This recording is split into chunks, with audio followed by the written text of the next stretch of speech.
Здравствуйте, я наконец-то подключилась. Напишите мне, пожалуйста, слышно меня и видно ли меня, и хорошо ли слышно, и хорошо ли видно. Мне кажется, что ретроградный Меркурий меня тоже догнал.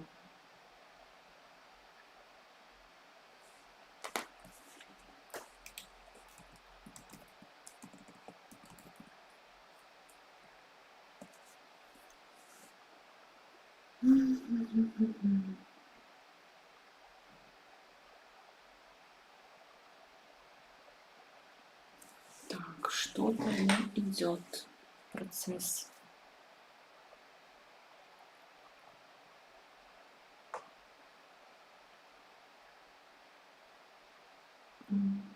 Есть кто-нибудь в эфире? Здравствуйте, добрый вечер, Гулежана. Напишите, пожалуйста, меня слышно, меня видно. Непонятно мне. У меня ретроградный Меркурий, я с трудом подключилась.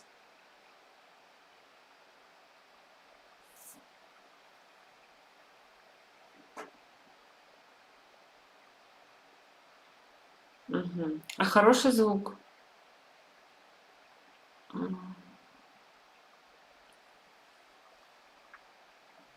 О, ну если тут есть еще там, кто убегал, кто уезжал, может быть, если будет время, посмотрим что-то. Потому что... Мгм.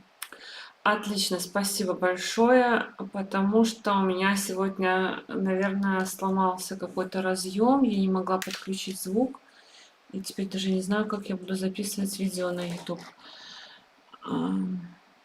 Нет, у меня в гороскопе не ретро-меркурий, потому что сейчас ретро-меркурий, я подключаюсь к прямому эфиру, и, короче, я с трудом подключилась, я не смогла подключить свой микрофон, какой-то разъем, видимо, сломался, и я сейчас в камеру говорю. У меня камера с микрофоном, со встроенным, я говорю в камеру, которая висит у меня на компьютере.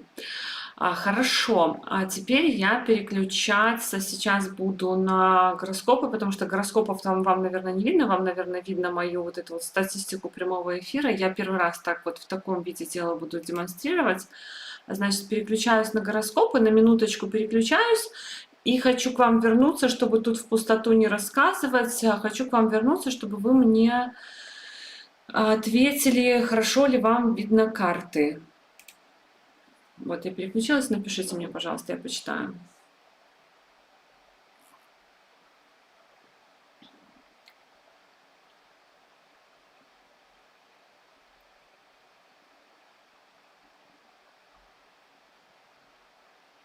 Уехали с сыном, я вижу.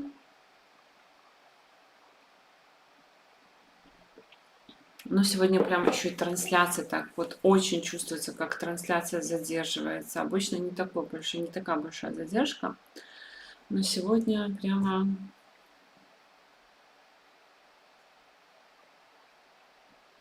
Я откуда родом? Я из Минска, если вы не знаете, что я из Минска. Я из Минска. Живу сейчас в Варшаве. Здравствуйте, Наталья. Маленькие карты. Ну, знаете, почему маленькие карты? Я вам объясню. Потому что на прошлом эфире меня просили делать, чтобы можно было в двух стилях. Северный и южный стиль. И поэтому я попробовала так сделать. Ну, ладно, значит, сейчас будем подстраиваться. Сейчас будем делать вот так вот. Только будем делать... Вот так вот буду делать. И вот так вот буду делать. Чтобы просто те, кто использует южный стиль, чтобы им тоже было удобно. Теперь нормально видно? Наталья, спасибо. Мы рассматриваем гороскопы людей, которые уезжали из страны, либо не смогли уехать из страны, но которые уезжали именно по причинам, не просто захотел сам поехать, потому что вот захотелось мне поехать, а по причинам политической какой-то истории, по причинам, когда в стране началась война, когда объявили боже мой, мобилизацию. То есть, когда люди уезжали, можно сказать, вынужденно. Может быть, даже у нас будет не один прямой эфир на эту тему, потому что, когда я в прошлый прямой эфир проводила на тему, боже, о чем я там говорила, на лунное затмение, очень много было в чате комментариев именно про поездки, чтобы прямые эфиры были про поездки, про переезды. Спасибо большое. И, значит, когда про поездки, переезды у меня было много запросов, но я понимаю, что эта тема такая, что вот ее прям очень много можно рассматривать с разных сторон, и у каждого свой запрос, у каждого своя болька, да, каждый как бы поехал по разным причинам, и каждый ждет чего-то своего, кто-то хочет возвращаться, кто-то не хочет возвращаться, кто-то в принципе в неведении находится, что ему дальше делать. Поэтому я решила на эту тему, может быть, даже несколько вот прямых эфиров разобрать. Вот какой показатель, что так и не вернется, мы будем разбирать в другом эфире. Сегодня мы разговариваем про тех, кто вот срочно уехал. Затыки, я не знаю, ну, если кто-то еще со звуком проблемы, напишите, пожалуйста. Но ретроградный Меркурий, извините, у меня, наверное, сломался какой-то разъем, потому что наушники, не наушники, микрофон у меня не включался, и я подключила камеру, в камеру говорю в микрофон, и поэтому, может быть, из-за того, что камера немножко далековато, может быть такой звук не очень. Ну, буду надеяться, что как-то мы пройдем этот эфир. Значит, ладно, давайте. У меня первый гороскоп парня, который уехал от мобилизации. И сразу я, пожалуйста, вам всем, да, я вообще нейтрально люблю, чтобы мы рассматривали чисто вот астрологически, да, чтобы не было каких-то там личных оценок с происходящим событием. Просто рассматриваем факт, потому что у нас сегодня с разных ситуаций будут гороскопы, просто рассматриваем факт. Вот человек уехал, по сути, принял решение уезжать срочно. Принял решение уезжать срочно. И значит, такую маленькую теорию, которая, то есть это не лекция у нас с вами, это не урок по астрологии, я вам не назову все позиции, я вам не назову, как это 100% там у вас будет в гороскопе работать, но я назову то, что часто я наблюдаю и что мы сегодня, может быть, здесь увидим тоже. Значит, вот здесь, в этой карте, есть две противоречивые позиции, кстати говоря. На первый взгляд, вот эти вот две позиции, они очень противоречивы. Тут, к сожалению, у меня нет инструмента рисовать в прямом эфире. Я бы, конечно, порисовала с удовольствием. Но Юпитер и Сатурн стоят в 12 доме гороскопа. А вообще, когда Юпитер находится в 12 доме гороскопа, в 4 доме гороскопа, в 10 доме гороскопа, и когда такое же положение у Раху, ну, не одновременно, а просто, когда Раху тоже находится в 12 доме, в 4 доме, либо в 8 доме гороскопа, это уже говорит о том, что человек может уезжать экстренно, как с Раху в 4, 8, 12 доме гороскопа, так и с Юпитером в 4, 8, 12 доме гороскопа, что человек может уезжать экстренно. Почему? Потому что и Раху, и Юпитер одновременно в этом положении активируют 3 дома. 4, 8, 12. 4 дом – это дом, где мы живем, 8 дом – это дом кризисов, и 12 дом – дом дальних поездок. То есть как только включается Юпитер в 4, 8, 12, Раху в 4, 8, 12, у человека может происходить такая перемена, как переезд, допустим, продажа квартир. То есть что-то меняется по 4 дому гороскопа. Это не всегда переезд. Тут тоже мы должны, естественно, смотреть и в дробные карты, и другие подключать методы прогнозов. Но смысл такой, что когда мы видим Юпитер 4, 8, 12, значит, что-то происходит. Сатурн, когда стоит в 12 доме гороскопа, это одна из комбинаций, в 12 в основном гороскопе, в D4 тоже, когда он стоит, это одна из комбинаций на то, что человеку может быть в какой-то момент закрыт выезд.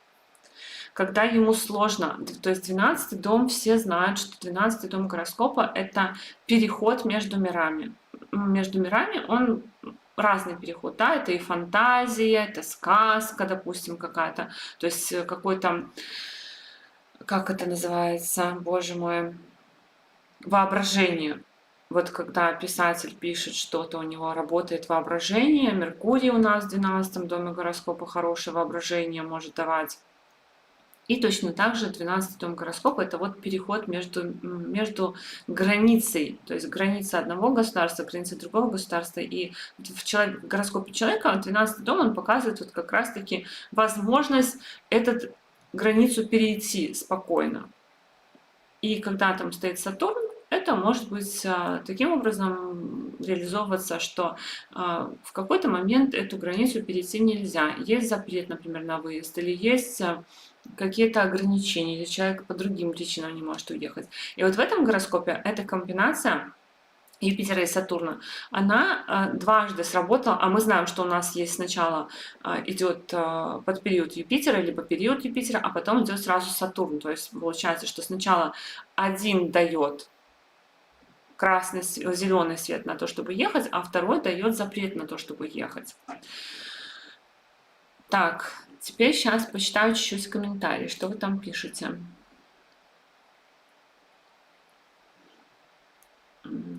Угу. Раху в 11, Юпитер во 2, с Сатурном, с Кету в 5. Угу. Да, ну Юпитер в 4, в 8, в 12 это очень часто. Вот он у нас дает аспект на 8 дом гороскопа, на 12 дом гороскопа. Из 12 дома гороскопа Юпитер дает аспект точно так же на 4, на 8 дом гороскопа. И из 8 дома гороскопа Юпитер дает точно так же аспект на 12 и 4 дом гороскопа. То есть когда включается этот Юпитер либо Раху, они активизируют перемены в 4 доме, часто срочные. Это может быть срочно купил квартиру или срочно продал квартиру, да, срочно что-то сделал. Наследство может быть, но это то, что по 8 дому в том числе, то есть 8 дом здесь все равно работает. Что-то внезапное, что-то неожиданное, что-то быстрое и так далее. Значит, и вот теперь еще одна такая теория. Если мы видим, не то чтобы если бы мы видим, когда происходят переезды вот такие вот вынужденные, срочные, часто включается 8 дом гороскопа. Понятно, что у человека происходит в жизни какой-то кризис. Но помимо этого, и тут есть два фактора. И как-то я вот уже про этот фактор начинала рассказывать в видео про лунное затмение, наверное, не договорила. И сейчас об этом вспоминаю. Значит, есть такой фактор. Тема есть такая, 5-й дом гороскопа. В каждом гороскопе есть 5-й дом гороскопа. И у него есть несколько значений, которые имеют отношение в том числе вот к таким переменам в жизни человека, как переезд. Во-первых, 5-й дом гороскопа — это помимо того, что это там обучение, дети, ученики, 5-й дом гороскопа — это дом интеллекта. Дом интеллекта, но всегда очень трудно понять. Вот есть 4-й дом, дом внутреннего ощущения счастья, и 5-й дом гороскопа, который дом интеллекта. Он показывает, какой человек там уровень образования, какие наклонности, да, то есть какой человек склонен получать образование, то есть по сути ум какой. Но 5-й дом гороскопа отвечает в том числе за потерю ума, за условную потерю ума. Условно — это когда мы пребываем в состоянии какого-то шока, стресса, каких-то вот таких вот обстоятельств, когда мы испытываем сильные эмоции. И очень часто такие вот события, которые влекут за собой переезд срочный, они указывают на стресс, естественно, и на вот такие вот состояния, когда человек пребывает в шоковом каком-то состоянии. Это один фактор 5-го дома гороскопа. Но помимо всего прочего, 5-й дом отвечает за комфорт еще. Возможно, потому что он 2-й от 4-го дома гороскопа, следующий от 4-го. Но факт остается фактом, 5-й дом — это дом комфорта. Недаром он там дом романтики, еще, да, развлечений, когда мы можем отвлечься на время от всех своих забот и проблем. 5-й дом гороскопа у нас включается, вот когда мы идем куда-то, отдыхаем, ходим на концерты, развлекаемся, проводим беззаботно свое время. И когда человек очень срочно куда-то уезжает, вот когда он вынужден там все бросить, когда он вынужден срочно подорваться, куда-то поехать, обычно это потеря комфорта. То есть человек бросает часто там друзей, родню в шоковом этом состоянии, выезжает, допустим, жил в своей квартире, выезжает в съемное жилье, жил в хороших условиях, там деньги все свои собрал и поехал, вынужден снимать, искать работу и так далее. То есть это сопровождается потерей комфорта. И, как правило, вот такие события — это поражение 5-го дома гороскопа, поражение Венеры, потому что Венера у нас отвечает тоже за комфорт, и 5-й дом гороскопа у нас отвечает за комфорт. То есть такие вот все выезды, они могут сопровождаться поражением Венеры и поражением 5-го дома гороскопа. Еще есть одна теория такая, помимо того, что я вам рассказала, по поводу того, кому удается уехать, кому не удается уехать. Вот то, что Сатурн стоит в 12-м доме гороскопа, и насколько легко удается. Про Сатурн я сказала. И насколько легко удается. Бенефики, добрые планеты, такие как Юпитер, Венера, Меркурий, они, в принципе, Луна, они, в принципе, могут создавать трудности. То есть вот человек может пребывать в таких условиях, но при этом они, как правило, через 8-й дом гороскопа дают возможность уехать, дают возможность там оказаться в безопасности. И чем больше вот этот период поражен негативными планетами, то есть если это, там, допустим, Сатурн-Марс или Сатурн-Раху, тогда уехать намного сложнее. Человек сталкивается с препятствиями, и не факт, что он может уехать.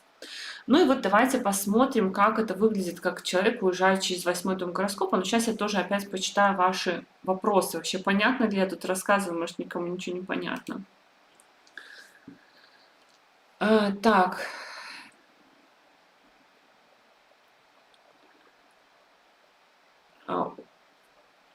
условия, а чем вот отличаются условия хорошие? То есть вы живете в хорошем, комфортном месте, но за счет чего-то же вы живете, то есть какой-то доход есть, например, пособие какое-то или что. Вот это я про вопрос, что вы уехали от войны, все оставили, но сейчас условия гораздо более хорошие, но нет реализации материального дохода.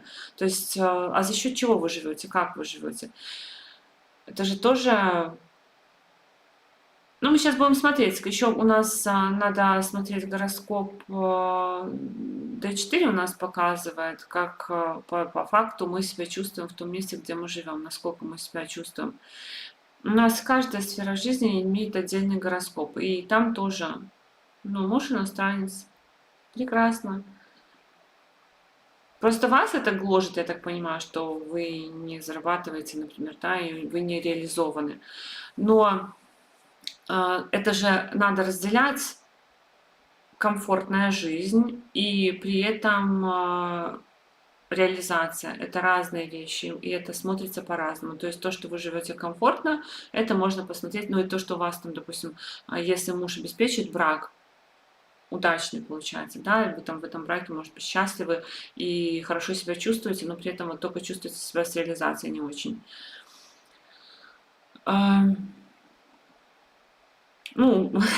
Я думаю, что многие хотели бы оказаться на вашем месте, в принципе. Я не думаю, что это самый плохой вариант, но в целом, значит, у вас такой период наступил, да, что ваш достаток, жизненный уровень вырос, но при этом нет реализации. Например, у вас идет управитель 10-го в 8-м.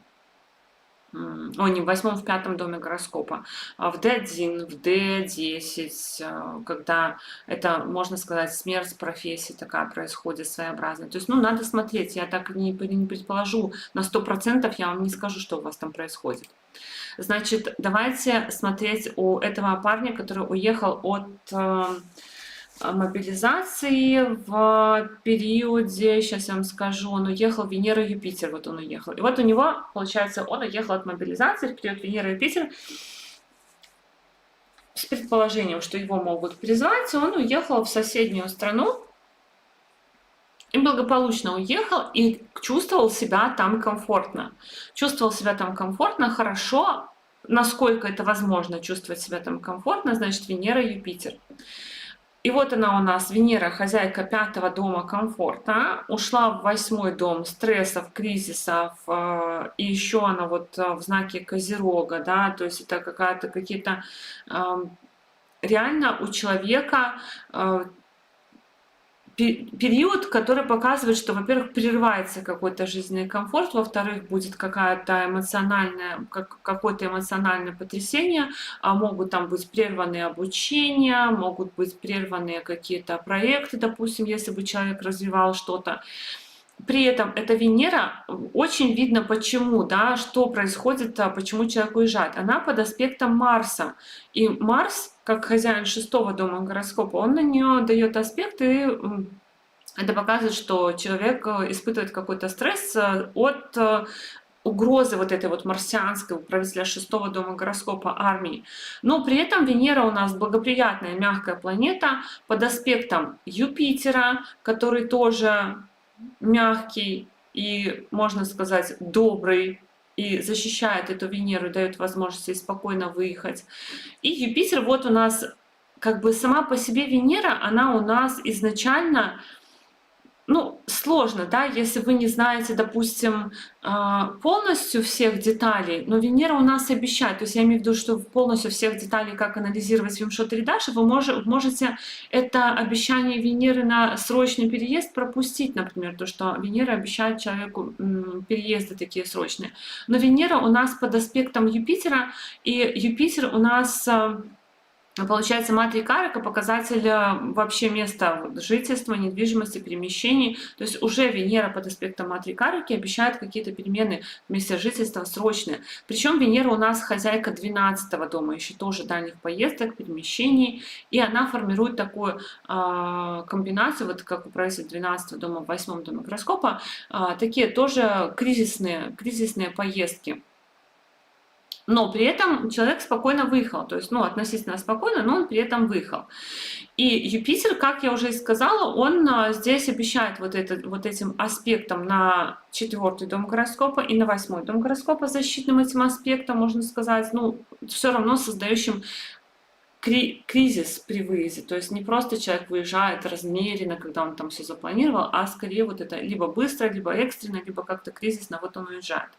И Юпитер, кстати, тоже под аспектом Марса, то есть сошлось, получается, обещание вот этой вот Венеры поездки под давлением каких-то срочных обстоятельств, угрожающих человеку. И Юпитер точно так же под этим аспектом точно говорит о том, что вот как раз сейчас мы и поедем из-за какой-то угрозы. И вот теперь давайте посмотрим по гороскопу, который у нас отвечает как раз за место жительства и за то, где человек живет.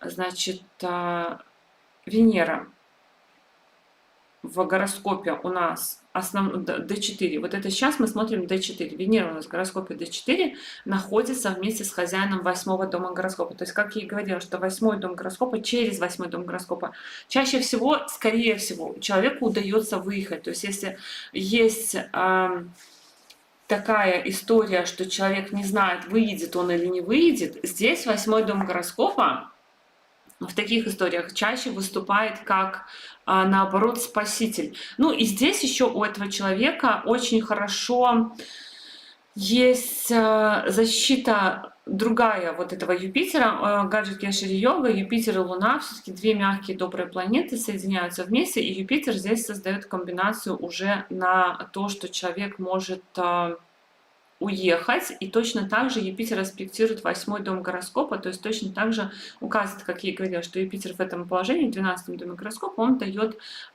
быстрый переезд. Но факт в том, что Венера мягкая, добрая планета, она в весах, она себя хорошо чувствует в своем собственном знаке с управителем 8-го дома гороскопа, и человек, можно сказать, ну, под шумок, в напряжении со стрессом он выехал. И что интересно, что потом наступил период Сатурна, и молодой человек там жил за границей с девушкой, и у девушки случилась очень такая тоска, и они вернулись обратно на родину, откуда он уехал.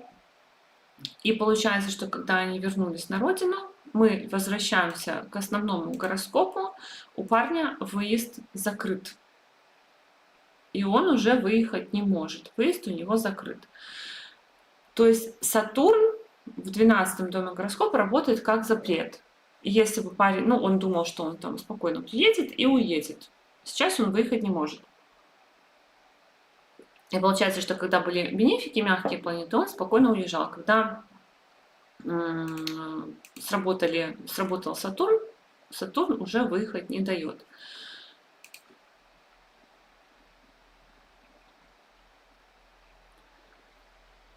Кету и Луна в 4 доме, а в натальном Кету в 4.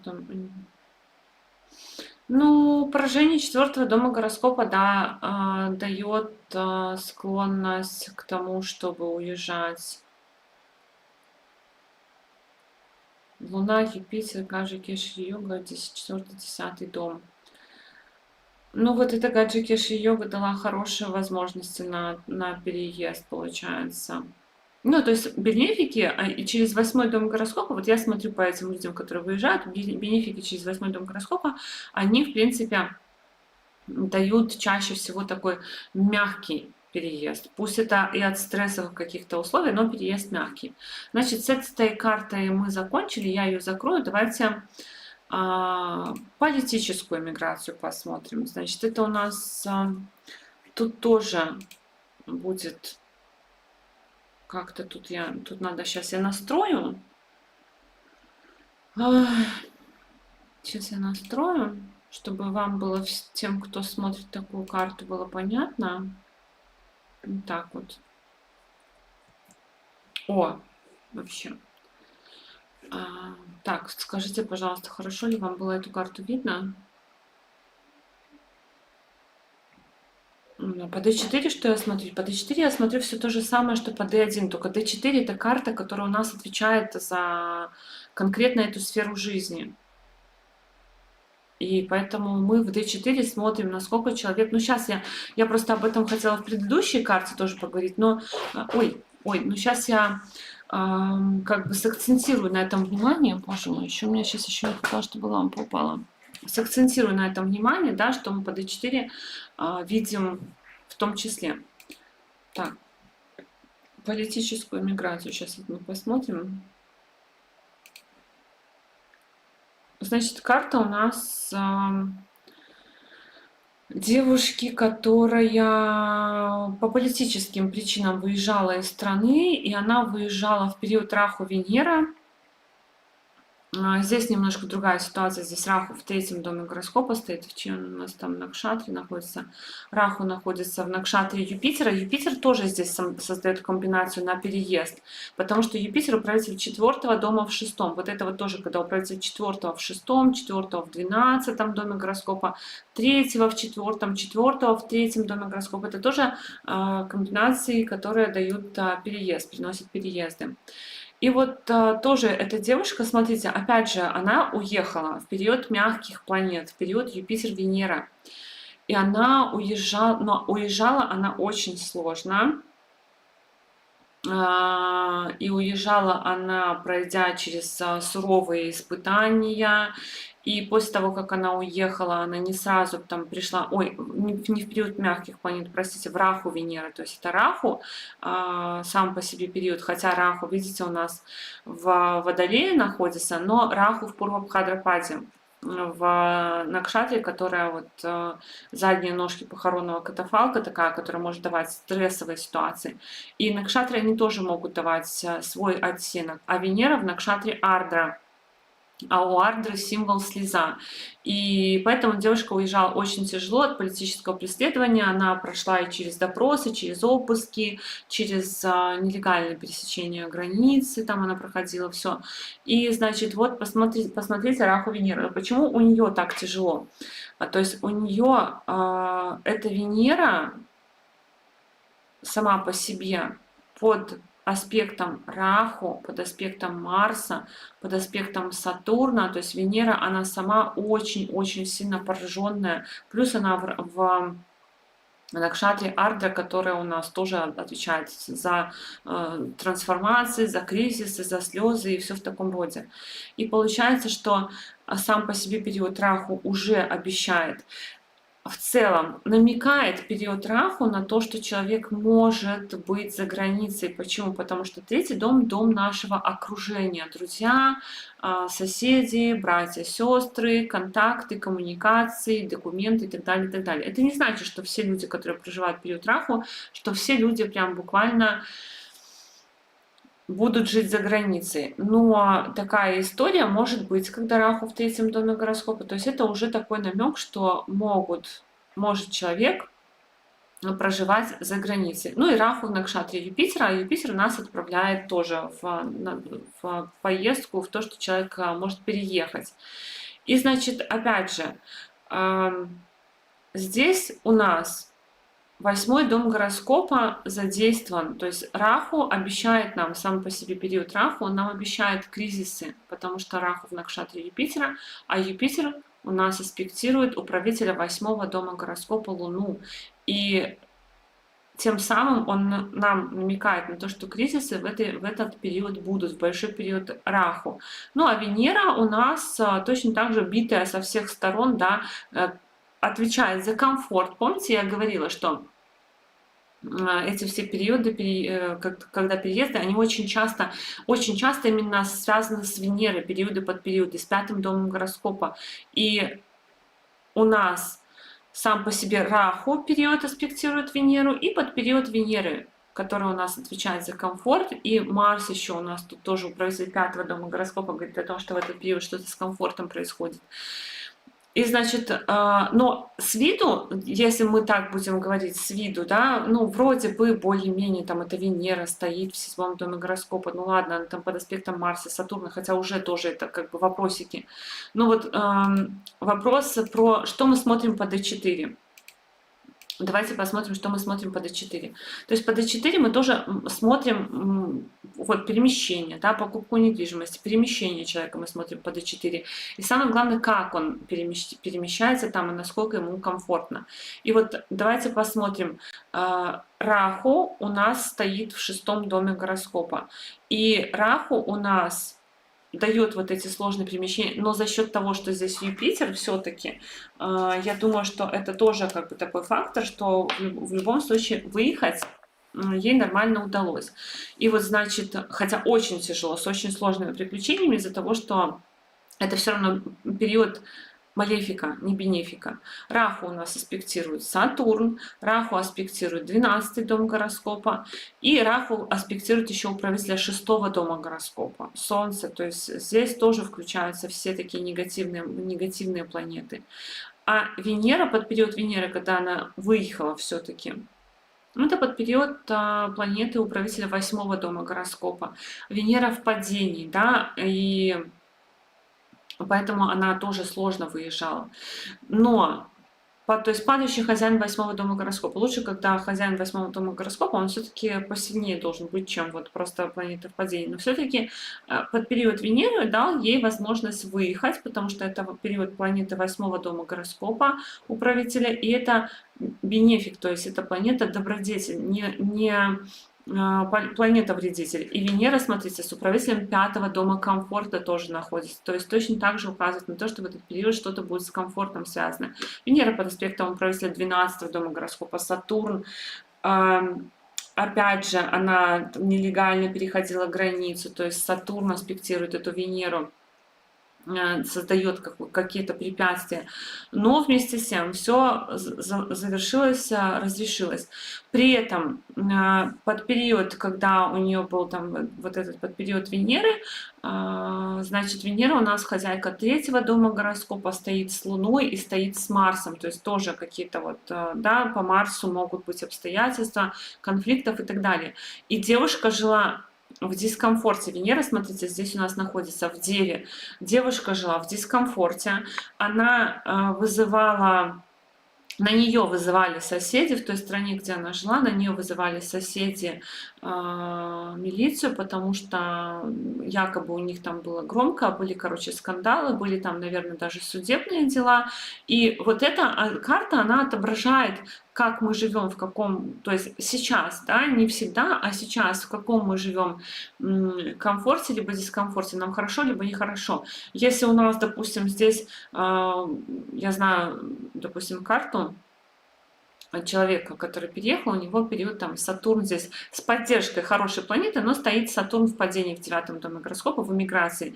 И постоянно возникают бюрократические проблемы, постоянно в эмиграции бюрократия больше, чем у кого бы то ни было, там x3, да, то есть человеку приходится постоянно это решать. И постоянно сталкиваться с какими-то ограничениями, ты не можешь нормально там получить, нормально, хорошо легализоваться, комфортно, тебе нужно постоянно что-то доказывать, постоянно что-то решать. Кстати, еще одна тема, которую я хотела сказать, потому что она очень сильно тоже интересует многих, кто уехал, допустим, кто получал временную защиту, статус беженца, кто получал. Но опять же, то есть это не лекция, да, я не буду сейчас тут все формулы называть, но, как правило, эти статусы, они идут по связи 8 и 10 дома, и 11 дома гороскопа, и здесь вы будете очень хорошо видеть именно в этой карте Т4, то есть есть у вас этот статус или нету. Просто если у нас есть связь 3 и 10 дома гороскопа, это, как правило, официальный статус, когда мы ничего не просим, и мы идем просто обычным путем легализации. То есть ты собираешь документы, приезжаешь, допустим, по визе, собираешь документы, устраиваешься на работу и получаешь легализацию. А вот эти вот все статусы, когда человек быстро, срочно переезжает, во-первых, они все связаны с 8 домом гороскопа будут, и будет связь 8 и 11 дома гороскопа. И вот здесь вот у нас Сатурн, как хозяин 11 дома гороскопа, аспектирует Венеру, которая у нас управляет 8 домом гороскопа. Поэтому просто я знаю, что сейчас у многих это будет решаться, и, возможно, вы там у себя что-нибудь в гороскопе разглядите. Значит, по этому гороскопу скажите мне, пожалуйста, что у вас тут.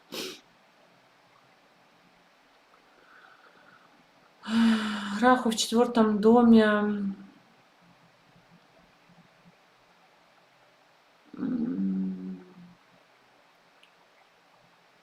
Ну, за границу не всем, вернее, за границей не всем будет, естественно, хорошо. Гражданство по 10 дому гороскопа. Ну, то есть, опять же, могут быть нюансы, да, стандартно это 10 дом, это дом статуса. Если в D4, это 10 дом статуса, как и везде, в принципе.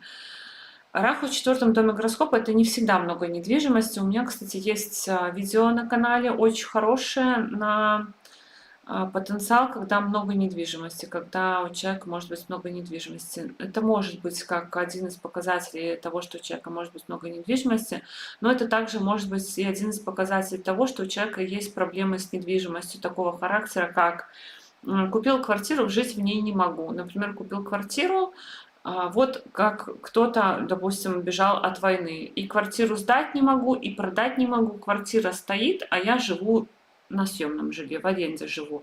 Или же по каким-то другим причинам купил квартиру, не могу ею распоряжаться. То есть может быть такое, что у человека несколько объектов недвижимости, но при этом не всегда он может распоряжаться этими своими объектами недвижимости.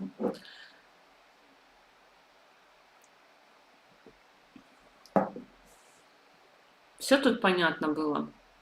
Может, еще какие-то вопросы? Я сейчас буду дальше на следующую карту.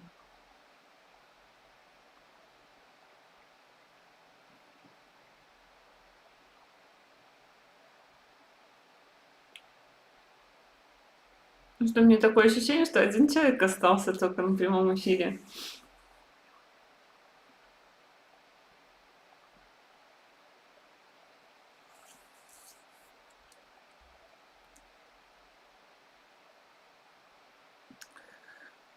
Ну ладно.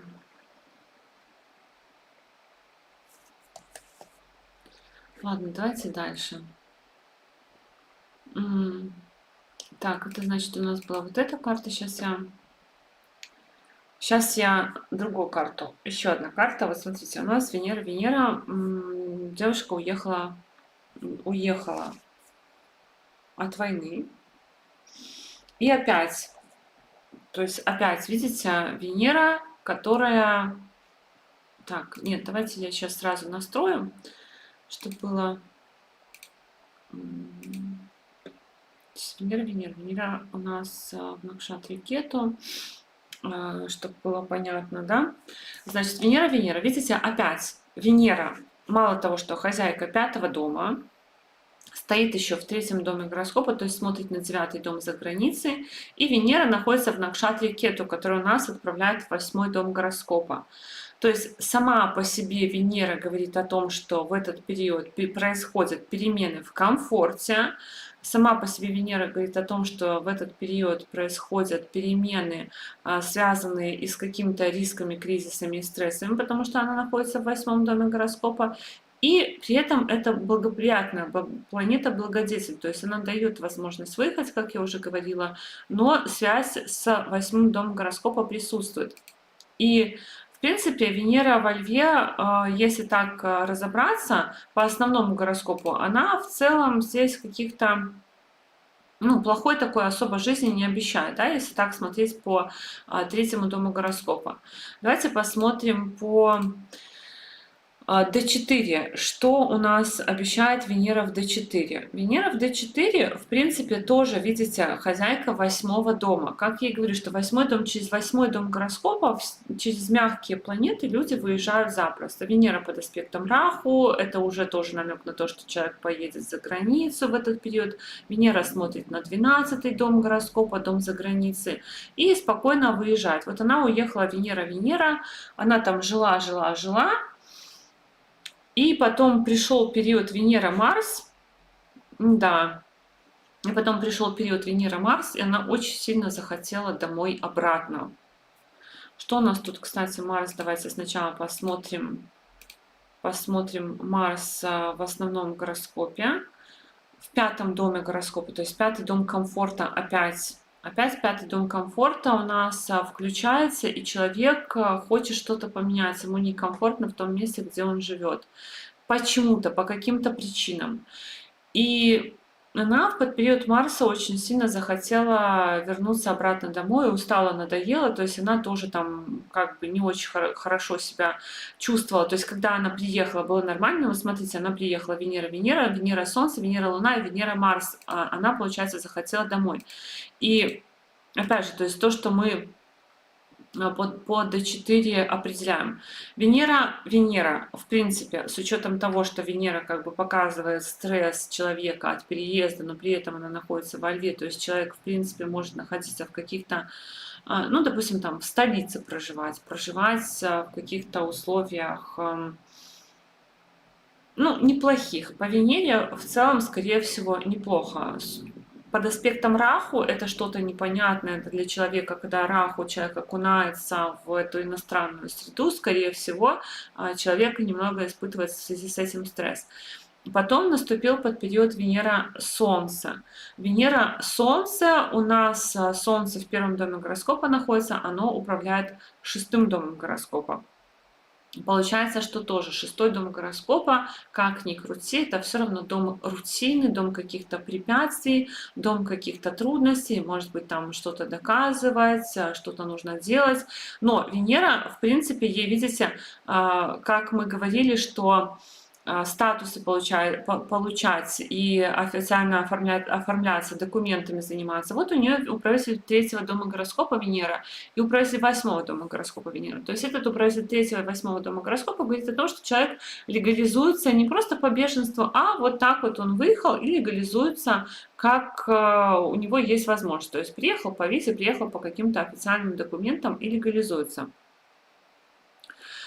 А Солнце, в принципе, можно сказать, что оно тоже, несмотря на то, что оно дает вот какой-то стресс и какой-то дискомфорт, оно, в принципе, нормально себя чувствует в 1-м доме гороскопа под аспектом Юпитера, то есть человек нормально может находиться и нормально себя ощущать. Потом пришла Луна, которая уже находится хоть и в 5-м доме комфорта, и в своем собственном знаке, она находится вместе с Марсом, и уже начинается у человека такой вопрос, да, комфортно мне здесь или дискомфортно. И эта ситуация назревает, что в Марс человек решает, что пора возвращаться. То есть, в принципе, именно вот эти вот бенефики и малефики, вернее, они создают такую как бы зудение, да, что человеку может быть в этом периоде не очень уютно, особенно если они в падении, либо если они поражены каким-то образом, тогда это создает такое большое напряжение у человека в месте жительства. Это именно в карте D4. Если у человека в падении там эти бенефики, ой, малефики, то у человека напряжение именно в том месте, где он живет. Ну и в принципе, если они пораженные. И вот Марс, он начал у нее вызывать, и она, понимаете, она решила возвращаться туда, откуда она приехала, то есть она уезжала от войны, она решила возвращаться туда, где идет война. То есть получается, что уже настолько она вот это вот эмоционально была истощена, что она захотела, неважно, там, невзирая на опасность, под период Марса, который показывает, что человек туда стремится, да, в такие обстоятельства, где небезопасно, она решила вернуться. Поэтому D4 она может показывать, что у человека происходит, именно как он живет. Ну, насколько там законные, незаконные перепланировки. Я помню, тоже там управитель 5-го дома гороскопа, или Марс был в падении в 5-м доме гороскопа, что-то такое, я не помню, что там было с 5-м домом гороскопа, поражение, была незаконная планировка, перепланировка, то есть комфорт, как бы перестройку человек пристраивал, и там штраф выписали за эту перестройку по итогу.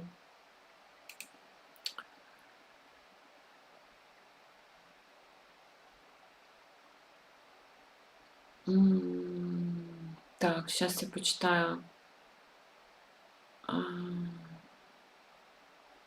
Если 4-й дом в Водолее, что это значит?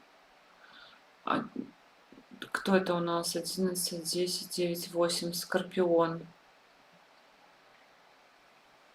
Ну и не знаю, что это значит. Скорпион и значит склонность к переездам. Вот матрицу судьбы посмотрите для скорпионов. Ну, потому что 3-й и 4-й дом связаны. Это можно по-разному трактовать. Можно трактовать как то, что мама такая отдаленная, либо то, что человек склонен к переездам, либо к тому, что какие-то у него там могут быть заморочки с документами на недвижимость, на транспорт. Лагнеш D4, Венера в весах, но в 6-м доме.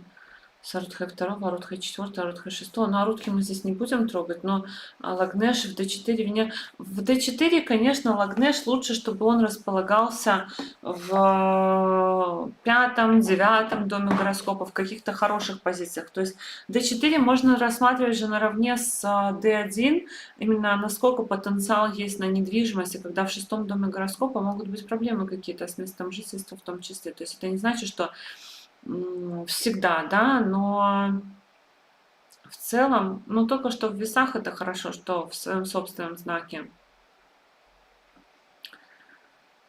Раху в 4-м доме в Водолее. Ну, про Раху в 4-м доме мы уже проговорили, про то, что это может давать.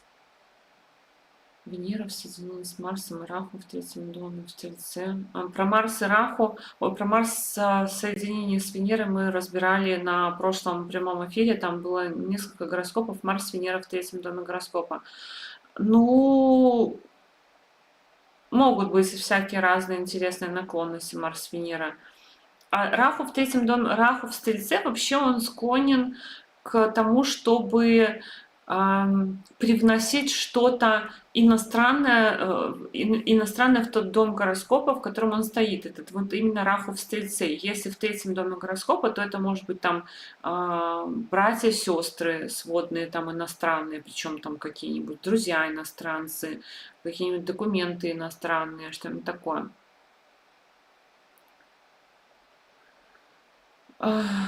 Недвижимость высотки. Ну нет, я бы не сказала, что Раху в Водолее в 4-м доме это обязательно недвижимость высотки. А что не один, но чат почему-то неудобно расположен, непонятно. Так, Венера в 3-м же тоже непонятно. Слушай, внимательно. В D4 Лагнеш, Сатурн с Меркурием в 7-м. Есть шанс уехать жить к морю. Меркурий там, я не знаю, какая у вас там Козерог, Водолей, надо 7, 8. Ну, либо это Меркурий хозяин 8, 9, ой, 6, 9, либо он, получается, хозяин 5 и 8. Но может давать такой Сатурн переезд. Венера и Раху в 12 доме в Тельце у ребенка. Ну, может и уедет, да. Раху в 12 доме, Венера в Тельце, получается, то на что? Мне нужно нарисовать себе гороскоп, чтобы его крутить, когда вы задаете вопросы. Телец — это, получается, у нас близнецы. 7, 8. Ну, на учебу, может, поедет за границу.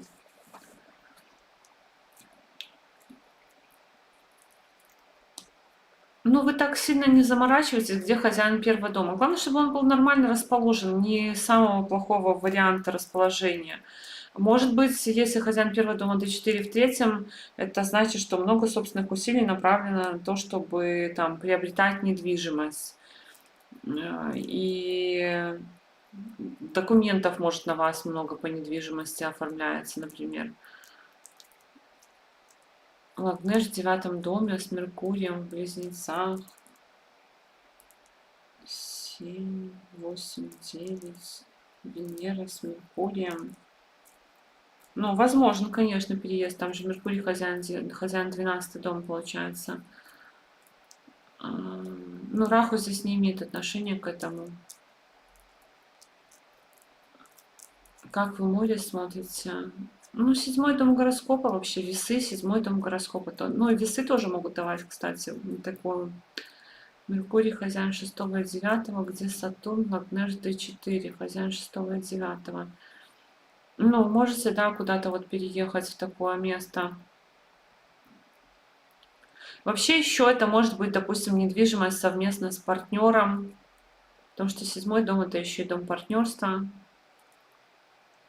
Да, Лагнеш d4, Сатурн в 12. Ага. Первый дом в Козероге, но это я уже поняла. Ок. Вы карты еще хотите смотреть или гороскоп рассматривать? Так, это я какую карту рассматривала? Сейчас я посмотрю. Венера. Рассматривала. Что у нас тут? Вот, кстати, есть у нас тут гороскоп человека, который переехал, но не туда, куда хотел, получается. Гороскоп человека, который переехал, но не туда, куда хотел. Это значит... Блин, и я не написала, когда его забрали, а забрали его... в Сатурн Раху его забрали на войну, короче, его забрали.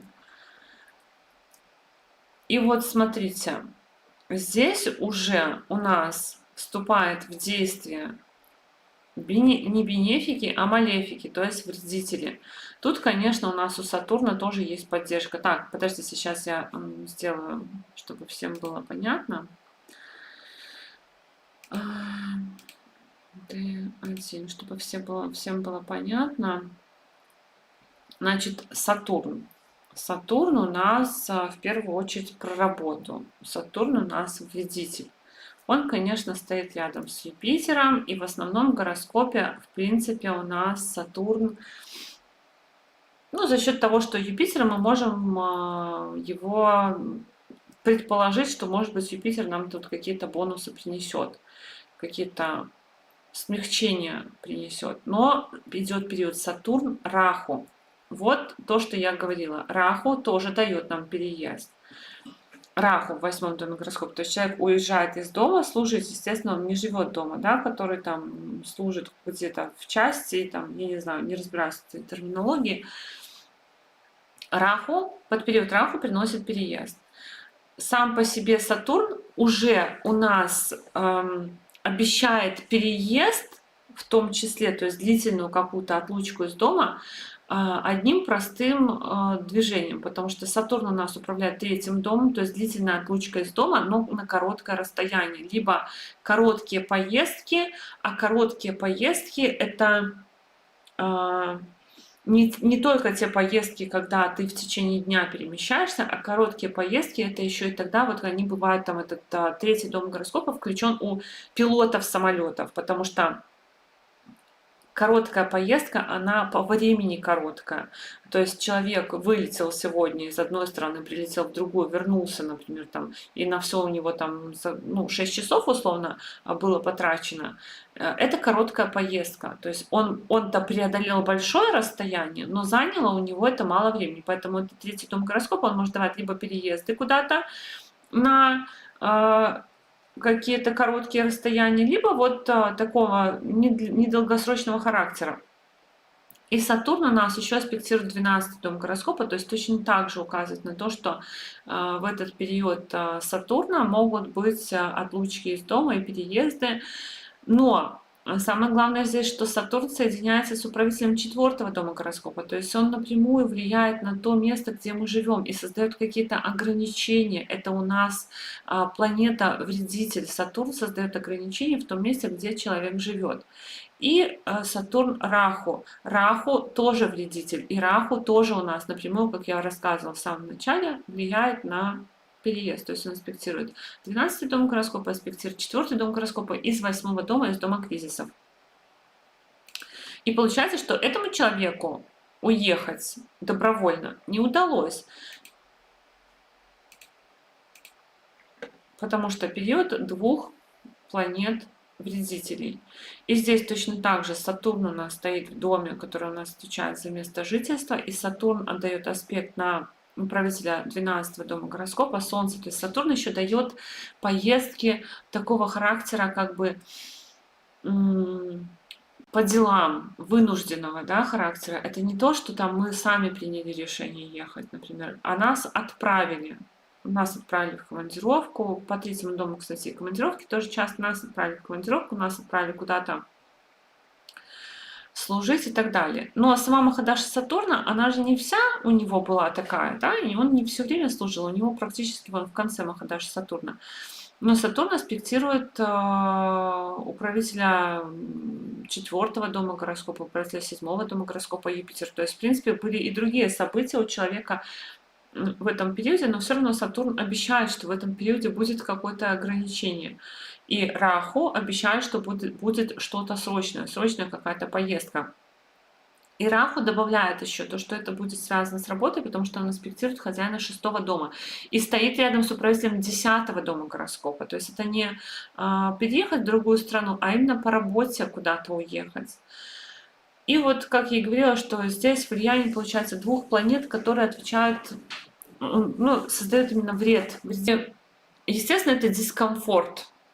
Опять же, то есть если мы говорим о том, что мы определяем по D4, человек, который уехал воевать, который будет находиться в зоне боевых действий, вот эта вот карта, она нам раскрывает, где человек живет, где он находится, как он живет, как он себя чувствует. Мало того, что он живет вот рядышком стоит с Меркурием, который управляет 10-м домом. А 10-й дом это казенное жилье, это казармы, это гостиницы, это санатории, это арендное жилье, и стоит с Меркурием. Но какая обстановка в тот момент, когда человек уехал в Овне, по Овну?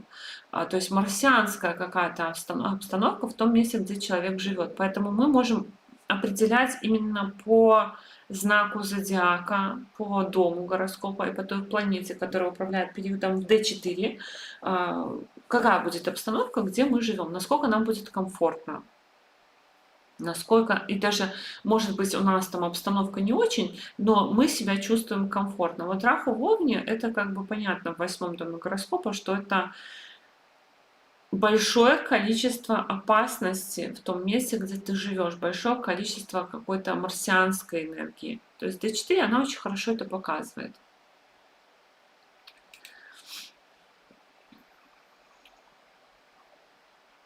Так, что-то у меня тут с трансляцией.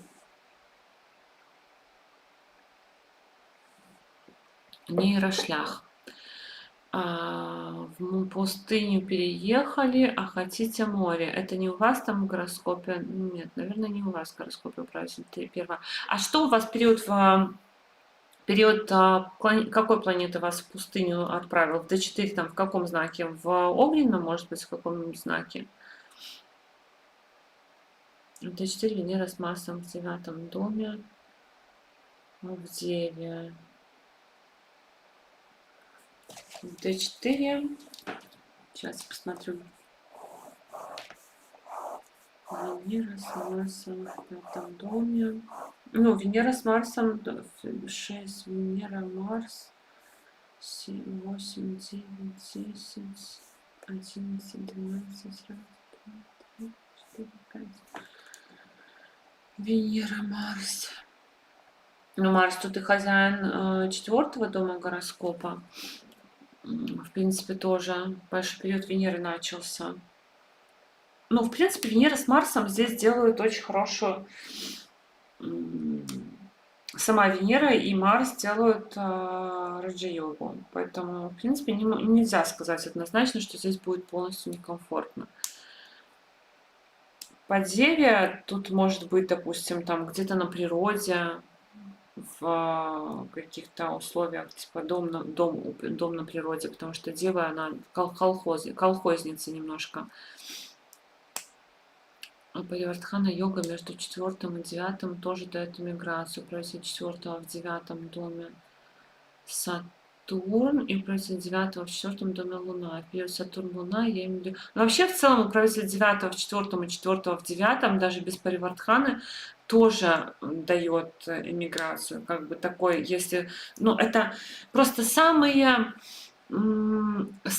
простые формулы, которые можно увидеть на переезд, это вот Юпитер в 4, 8, 10, 12, Раху в 4, 8, 12, управитель 4 в 3, 3 в 4, управитель 4 в 6, управитель 4 в 12, 12 в 4, 6 в 4, нет, ну 6 в 4 не так, 12 в 4, и управитель 4 в 9 и наоборот тоже. То есть это самое такое, что легко сразу увидел, и давай проверять эту теорию, что тут будет переезд. Это очень, можно сказать,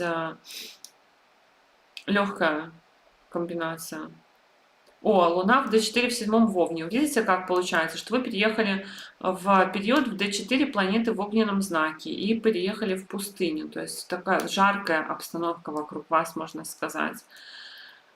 D4 работает. Ну вот, если у вас там следующий будет какой-нибудь подпериод, если вы хотите к морю переехать, если у вас там следующий будет какой-нибудь подпериод планеты в водном знаке хотя бы, либо где-нибудь там, может, с Нептуном соединена, допустим, планета, может, вы переедете и к морю, или в 7 доме гороскопа, например, период планеты, и тогда вы, может, переедете к морю. А так, вот видите, соответственно, очень хорошо работает, что вы переехали туда, где горячо. Ну, Овен еще дает часто тоже какую-то сельскую местность, первозданную, первобытную природу. А чего смеетесь?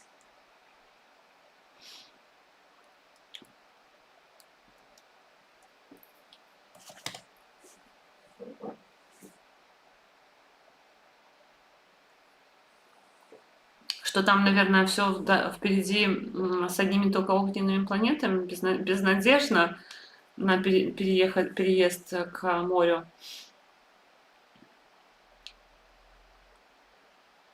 Так, трансляция, конечно, отвратительные задержки дает.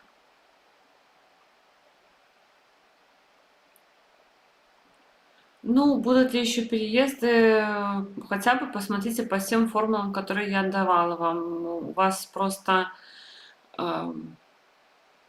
посмотрите, какие следующие будут подпериоды планет, да, и посмотрите хотя бы те формулы, которые я вам дала, потому что бывает, что переезд сложно увидеть, то есть надо там дополнительные какие-то смотреть. Для тех, кто новичок, это сложно, надо всегда там погружаться в несколько слоев, плюс иногда бывает, что даже к Вимшотри Даше сложно определить, надо подключать другие системы, там Чирадаша тоже может говорить о том, как когда человек приезжает. Но хотя бы посмотрите по тем формулам, которые я вам назвала. Ой, ну вообще не факт, что чтобы вернуться домой, что нужно, чтобы сильно было много включено энергии 4 дома. О, видите, первозданная природа по Овну. Ну, круто. Юпитер в четвертом в раке.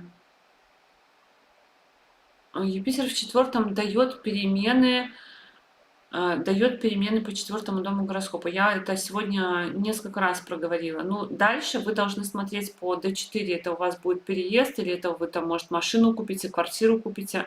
Но, ну, и переезд, он тоже может быть, допустим, купили квартиру и переехали. Но Юпитер в четвертом, он, да, даст перемены по четвертому дому. Юпитер в четвертом, Сатурн и Солнце в седьмом, Марс в 12 в падении. Ну, сложно сказать, потому что вы же, я же не знаю, какие у вас там периоды.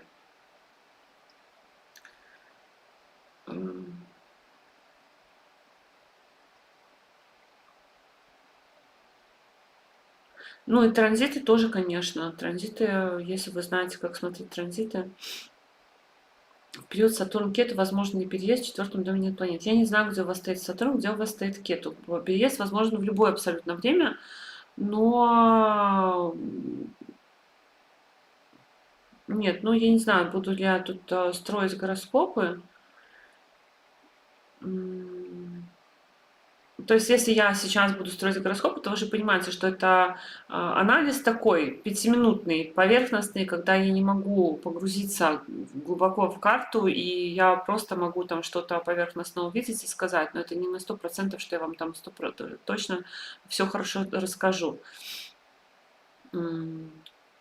Периоды смотрим по D1, а они же у нас одинаковые для всех карт, просто мы смотрим D1 и переносим это на D4, то есть открываем одновременно D4 тоже смотрим, и D9 тоже смотрим.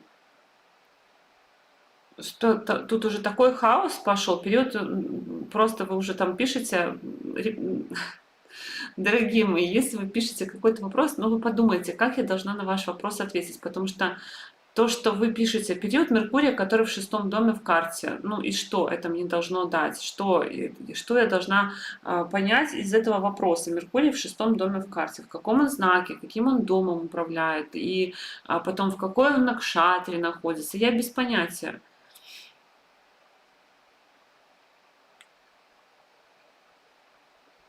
Ну, смотря зачем вы переезжаете в период Венеры в Деве, в принципе, Венера очень сильная. Венера, она хоть и в падении, но она очень сильная. Она йога-карака получается у вас. Она, сейчас я посмотрю, раз, два, три, 10, 11, раз, два, три, 4. Да, она йога-карака, она в Раджа-йоге с Марсом находится. Венера очень сильная. Венера в целом не самая плохая здесь у вас комбинация с этой Венерой формируется. Я не знаю, с какой целью вы переезжаете, но Венера очень сильная. То, что она в падении, это не значит, что она очень плоха. Она сильна.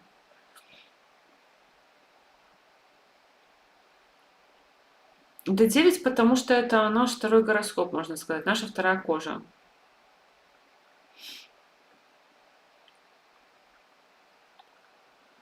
Еще Сатурн с Кетом в четвертом весах, Солнце с Марсом в 12, Луна в восьмом. Как думаете, переехала я?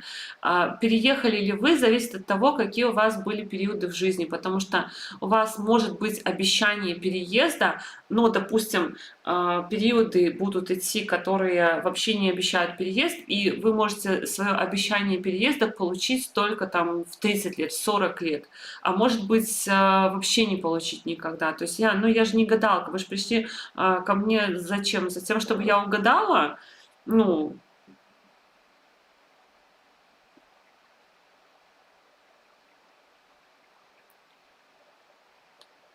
нет, Венера это не переезды. Я уже говорила с самого начала. Спасибо большое, что замечаете мой альтруизм. Да, есть у меня такая история, но иногда я тоже злюсь. Эм, эм, Венера это не переезды, Венера это просто планета комфорта. И если наступает период Венеры пораженной, это меняет у человека комфорт. Человек, вот как вы сейчас с вашей Венерой задумались о том, чтобы переехать. У вас Венера управляет пятым домом, получается, да? Пятым домом у вас управляет Венера, и она находится в падении. Но она сильная, все равно, я повторюсь, да, потому что на йога-карах, хоть она и в падении, но она в хорошем все равно для себя положении. Может быть, там еще дополнительно есть какие-то влияния, я не знаю, может, там Сатурн ее аспектирует, может, еще там что-то. Но по этим вводным данным она сильная, но она управляет домом комфорта, и она вас вынуждает как-то что-то поменять. То есть это точно такая же ментальная удовлетворенность от 4-го дома гороскопа, от того места жительства, где вы живете, как и в основной карте. То есть это точечно Венера вам показывает, что вы чем-то не удовлетворены, и вы что-то хотите поменять. И вы, может быть, даже себе можете не признаваться в том, что вы хотите что-то поменять, но раз вы задумываетесь, значит, есть какие-то моменты, которые вас подталкивают к этому решению. То есть Венера — это не про переезды, Венера — это про комфорт. А когда этот комфорт нарушается, когда вот наступает под период Венеры, допустим, такой поражающий, то тогда, может, комфорт теряется.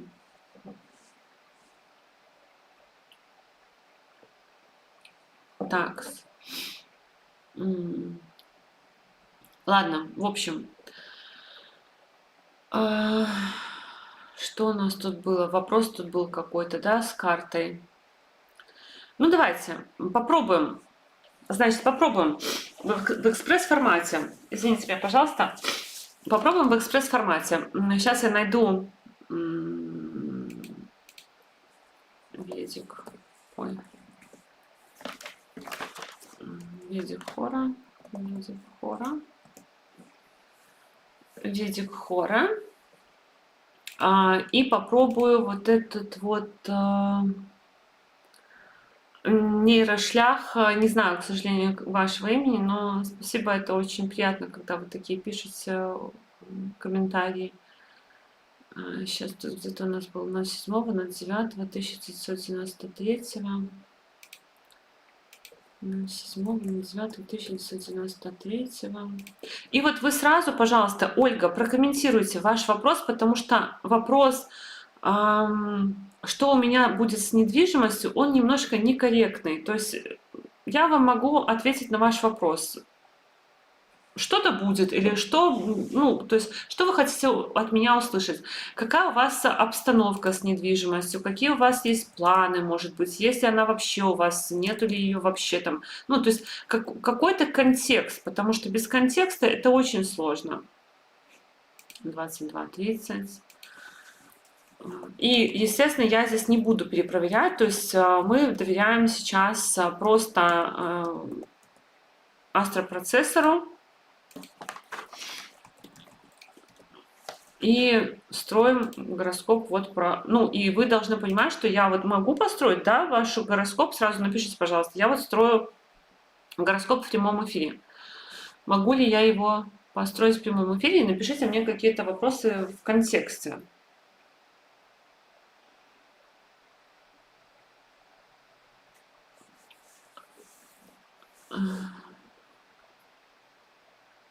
У сына Венера в Стрельце в 4-м доме. Очень хочет жить за границей. Но Венера сама по себе, да, в Стрельце, она комфорт предпочитает по...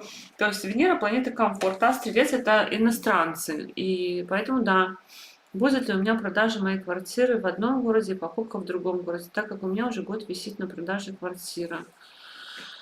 Ну, давайте посмотрим так. Ну, давайте посмотрим, что у нас тут есть. Телец. Телец. Раху в 7-м доме гороскопа. Он больше, в первую очередь, нас в тему личной жизни, в тему взаимоотношений, но, возможно, и переезда, потому что стоит в 7-м доме гороскопа. Раху, Венера.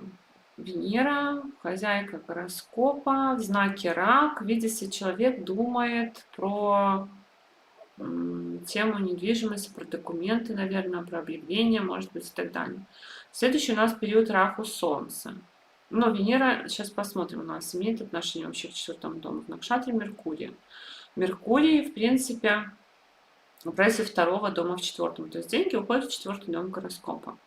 Солнце, Матри Карака. Оно может давать потом переезд. Ну хорошо. Араху. Араху у нас в Накшатре Сатурна. В Накшатре Сатурна. И Сатурн, в принципе, у нас аспектирует 4-й дом гороскопа, то есть, в принципе, обещает какое-то отдаление от дома. И давайте посмотрим D4. Раху. Раху, Венера. А скажите, пожалуйста, Ольга, а вы прям у себя хотите покупать, либо вы хотите куда-то переезжать? Почему там Раху у нас? Так, ну вы начинаете писать гороскопы. Ну хорошо, давайте, я не знаю, сколько я таким образом смогу посмотреть гороскопы, потому что у меня уже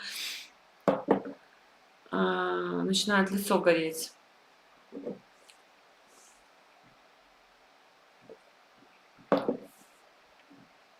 Ольга, а вы переезжали куда-то или планируете переезжать, я имею в виду, за границу? Или вообще, может быть, это в браке у вас там, потому что Раху, Венера — это обычно период про личную жизнь очень сильно тоже, про партнерство какое-то. Ну, Раху у нас стоит в 10-м доме гороскопа. Вот у меня вопрос, что Раху стоит в 10-м доме гороскопа. 22:19, 22:38. Ну ладно, будем допускать, что здесь время рождения точно. Раху Венера. Венера очень хорошо расположена.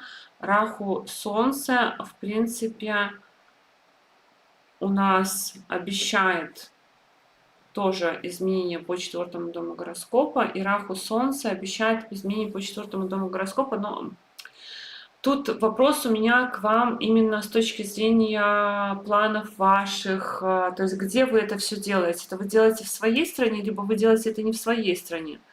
Или в своем городе, не в своем городе?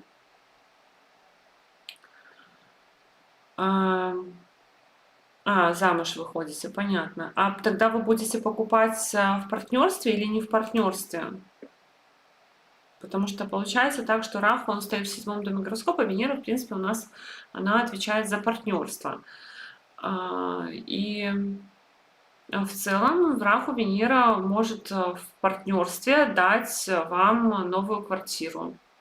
Венера у нас под аспектом Марса, управителя 7-го дома, и в целом Венера сама по себе планета партнерства, поэтому ну, то есть если вот брать широко, то до 29 марта 2028 года.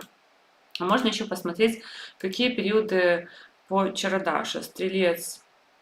Ну, тут тоже будет очень-очень меленько, но сам по себе Стрелец, я вот хочу так посмотреть. Не так. Ну, давайте. Сам по себе Стрелец у нас с Марсом, который аспектирует 1-й дом гороскопа, конечно, тоже обещает сам по себе период Стрельца, но он у вас длится до тоже 8 декабря 2028 года. То есть, ну, я не буду сейчас, понимаете, вот эти вот миленькие периоды искать и там, но, ну, получится. Сейчас еще, может быть, тут, в принципе, тут даже нечего смотреть, но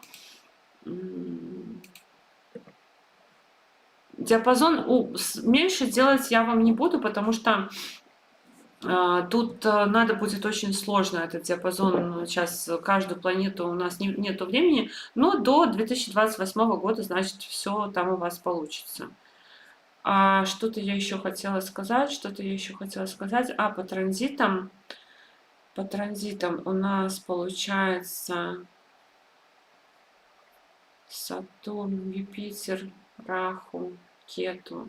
Ну вот, возможно, когда у вас Кету выйдет то есть до конца транзита Кету по 4-му дому гороскопа, возможно, это разрешится, но это так, навскидку, потому что Кету все равно тут склоняет к тому, чтобы Ну, переезд у вас уже был, я уже поняла. То есть у вас именно вопрос еще в том, что вы выходите замуж и будете жить где, потому что там Раху в 10-м доме гороскопа, и интересно, что где вы живете. Но, в принципе, уже тут все понятно, что все равно с квартирой это все решится, что вы уже переехали, и что вы выходите замуж, то, в принципе, ну, в партнерстве с мамой, возможно, тоже я как бы маму не смотрела. D4. Ну, в целом партнерство, да, все равно оно видно, а мама... С мамой тут просто какая-то у вас история, что вы с мамой потом, может быть, как-то будете с 28-го года с мамой вы будете как-то переоформлять эту недвижимость. То есть сейчас-то вы, может быть, и с мамой покупаете, но потом в 28-м году с мамой будете как-то статус этой недвижимости менять. После 28-го года. Потом дальше.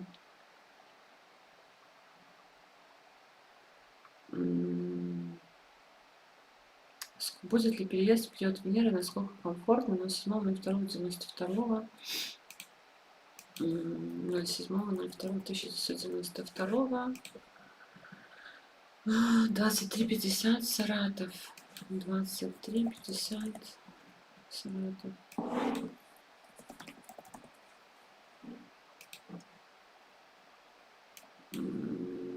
Не знаю, кто, поэтому поставлю так, чтобы вас не обижать. Я уже вот эти вот гороскопы закрою.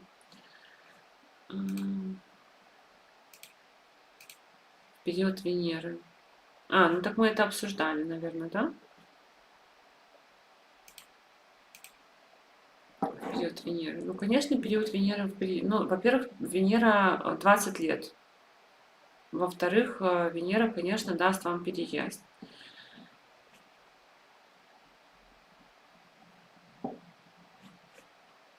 Тут даже нечего смотреть.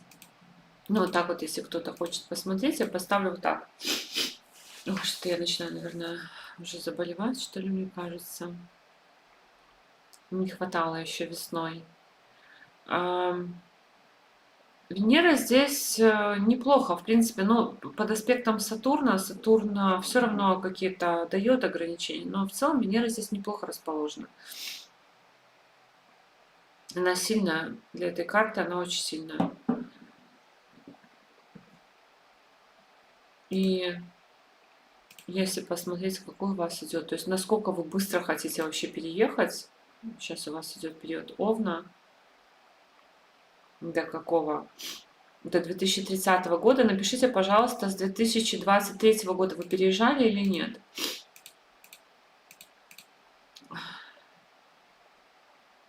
Ну, у вас переезд до 2030 года, вот этот период до 2030 года у вас переезд есть.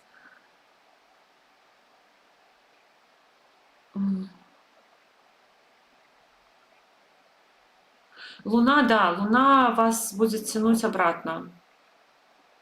Напишите, пожалуйста, Рунис возвращение домой в 2023 году. Но вот у вас этот период Овна, он все равно склоняет к тому, чтобы переезжать. И до 2030 года этот Овен длится, а потом Телец. Но у вас же там Венера будет долго, да, и Венера будет долго.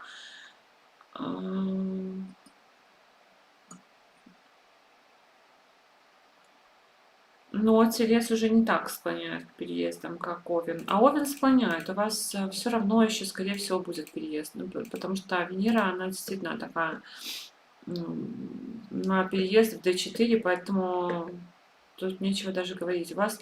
Но и тут тоже Венера хозяйка 8-го дома гороскопа. А вы где живете, что у вас так... Саратов, понятно. То есть у вас, ну, видимо, какая-то тоже обстановка такая, что вы хотите переехать. Ну, если брать Венера в Накшатре Пурвашатха. Ну вот у вас, кстати, может быть даже Венера это может куда-то к морю привести к какой-то водной стихии, потому что она в Пурвашатхе. И Венера у нас с Нептуном еще рядышком находится, под аспектом Юпитера находится.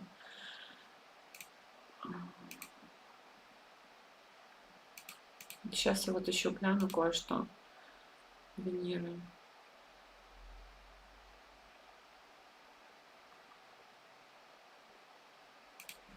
А вы прям хотите переехать?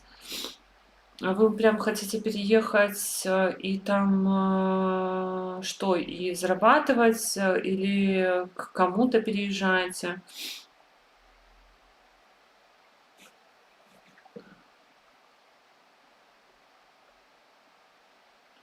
Ну, считаю ли я период Венеры благоприятным для жизни? Это, знаете, у каждого свое понятие благоприятности.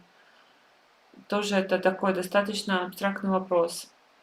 Хозяин четвертого дома в девятом доме, в Т4 он же Меркурий, хозяин четвертого в 12 рак. Интересно, если период Луны в четвертом доме гороскопа, она будет вас тянуть обратно. Я знаю много случаев, когда люди приезжали в период Луны в четвертом доме гороскопа и очень хотелось домой. Поэтому, учитывайте это.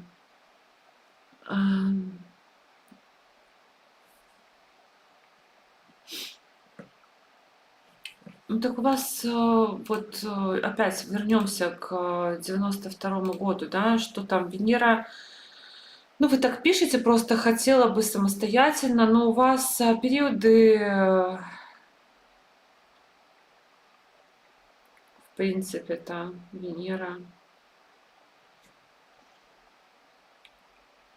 Я так понимаю, что вы не замужем, да, и у вас периоды, которые вас будут склонять в том числе к тому, чтобы личную жизнь налаживать. И вот этот Т4, он как раз-таки... Кто у нас тут Даракарака? Луна Даракарака. Не знаю, смотрите, мне кажется, что у вас тут, в принципе,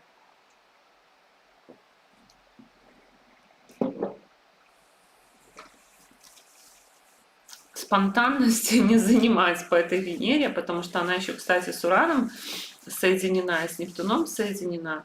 И спонтанности тут у вас по этой Венере будет не занимать. Но Венера, конечно, смотрит на 9-й дом гороскопа, будет вас склонять к тому, чтобы и на себя что-нибудь, и рукодельничать, и чем-нибудь заниматься таким, и переезжать. И плюс у вас Сатурн, Солнце, 4-й дом гороскопа, получается, условно это считается поражен, и еще и хозяин 12-го дома гороскопа в 4-м. Но это очень стандартно, очень типично для людей, которые переезжают, потому что 4-й дом пораженный, он, как правило, не дает покоя в месте жительства. Нам хочется все время куда-то двигаться. Поэтому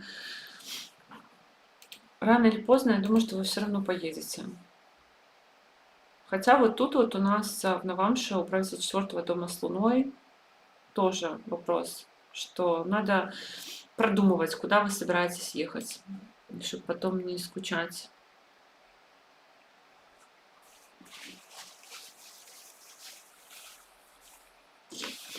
А куда вы не хотите возвращаться?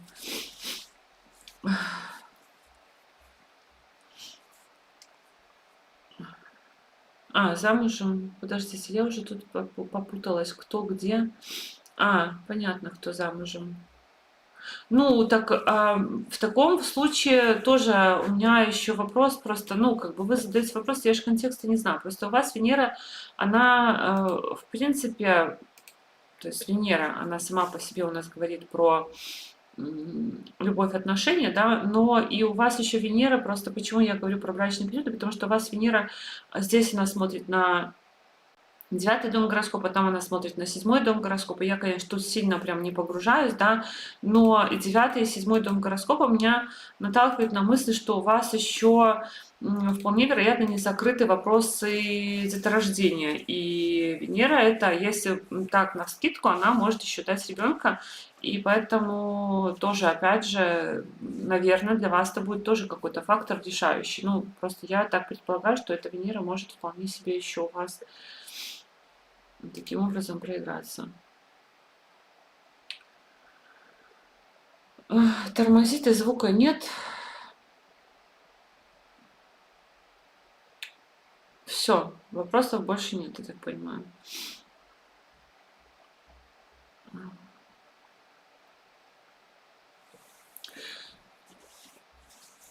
Есть еще у кого-то вопросы? Если еще были какие-то вопросы, напишите, пожалуйста. Если нету, то тогда буду заканчивать. Я уже закрыла там те гороскопы. Ну, так просто я вам о чем и говорю. Вот вы пишете, что вы замужем, а я говорю, что у вас период Венеры. И Венера будет склонять к тому, чтобы что-то в личной жизни, менять. Вы видите, говорите, что не в этом браке, то есть вы уже как бы, скорее всего, да, в каких-то сомнениях находитесь. И Венера 20 лет длится, что-то, может быть, там у вас будет меняться. Давайте про возвращение домой я буду делать отдельный эфир. Я сейчас не готова, потому что это отдельный. Я эти собирала гороскопы, у меня есть гороскопы людей, которые уехали и вернулись. Я хотела прям формулы написать и потом провести прямой эфир на тему возвращения домой. А напишите, Юлия, свои данные.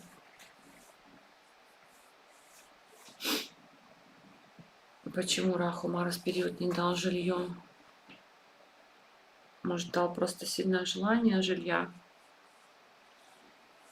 Боже мой, какое изображение. Очень плохо. Очень плохо.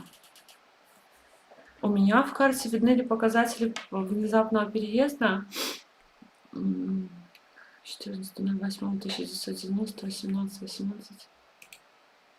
14.08.1990, 17.18. 17.18.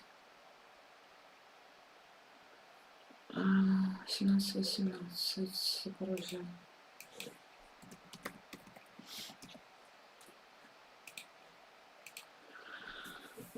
Так.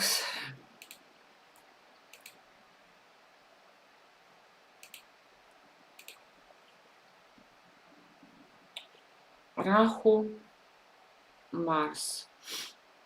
Ну, Марс, понятно, да? Это было что? 2024 год.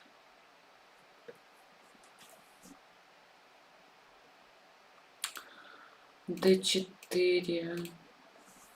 Д4. Раху, Марс. Марс. Так вам Юпитер должен дать, по идее, в таком случае, если вам Раху. Ну, Раху, Марс, может, вы деньги на недвижимость собрали, а саму недвижимость не купили? Или, может быть,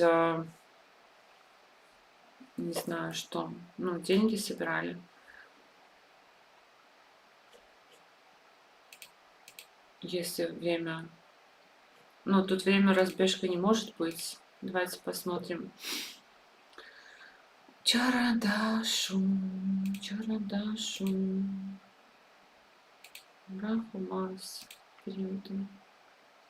Это когда было? 2024 год. Овен.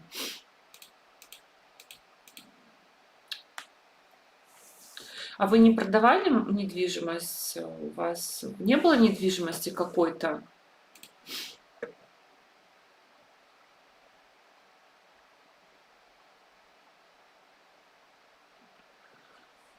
Кредит есть на жилье, брали в Раху Венера. А как это брали кредит на жилье, а жилье не купили? То есть, ну а как вы, что значит тогда, я не очень понимаю, как вы взяли кредит на жилье, а недвижимости нету? То есть вы начали строительство или что? Потому что, в принципе, как бы такое может быть. Вы просто не заехали или что? Я не очень понимаю.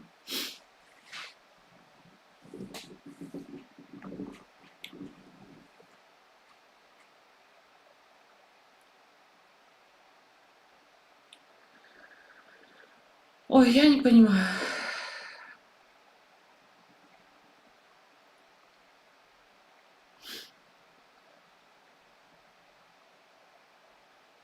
Ну, я, Юлия, не понимаю тогда, если в Раку Венера взяли кредит на жилье купили, причем, ну, я не очень поняла дальше. То есть вы думали, что вы еще и в Раху Марс еще одно жилье купите, и просто, ну, наверное, у вас там не совпал по чердаше именно под период, как с Вимшотери Даши. Я просто не совсем поняла ваш вопрос, извините.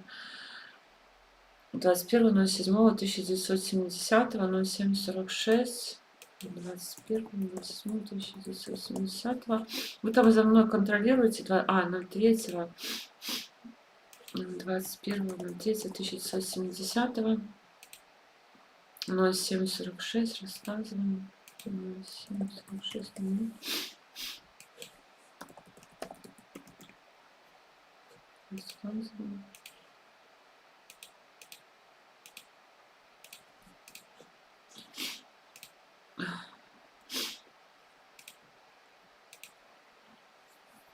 Раху.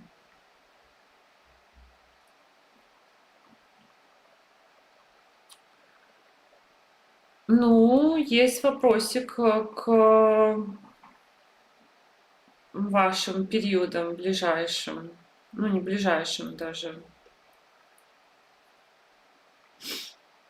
Раху это Раху, Марс.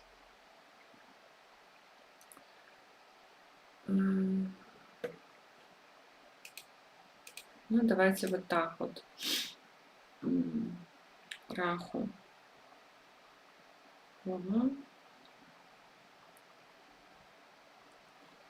Раху, Марс.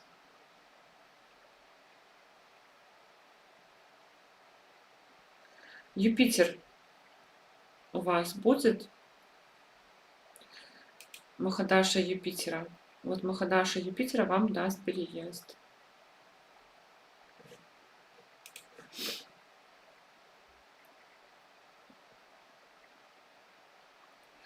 Матрикарика, когда стоит в первом доме, это не обязательно, что это покупка жилья.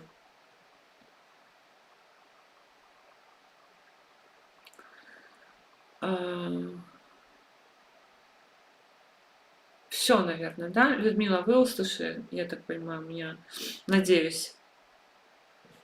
У вас начнется, повторю, Юпитер с 9 сентября 2027 года. Юпитер вас обещает, ну сейчас я еще посмотрю по, что у нас, весы, Махадаша весов, а потом скорпионы. Весы.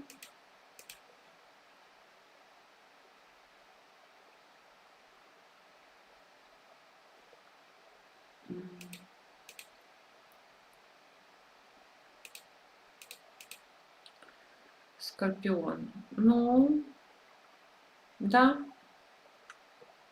Как придет ваш Махадаша Юпитера? Да, ну там после 27 года.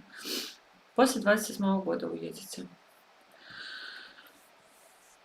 Наверное, все. Наверное, все вопросы. Больше я не вижу никаких гороскопов, никаких вопросов. Если еще какие-то вопросы остались, давайте я уже там те гороскопы, которые я готовила, давно закрыла, потому что перешли плавно на рассмотрение гороскопов. И если вопросов больше нету, то тогда буду заканчивать.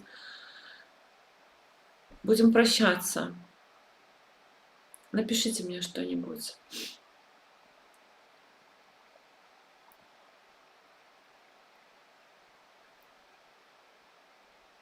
Так, ну вот еще Юлия.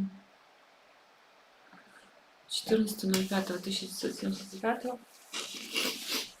Давайте еще. 14.05.79. 23.07.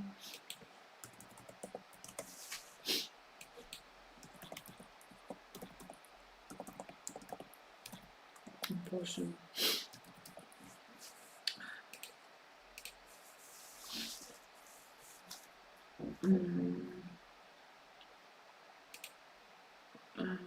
Венера, Марс, Солнце,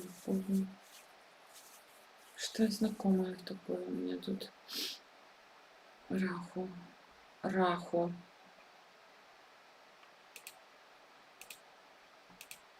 Ой, не так. Ну вот, не то сделала. D1. Раху.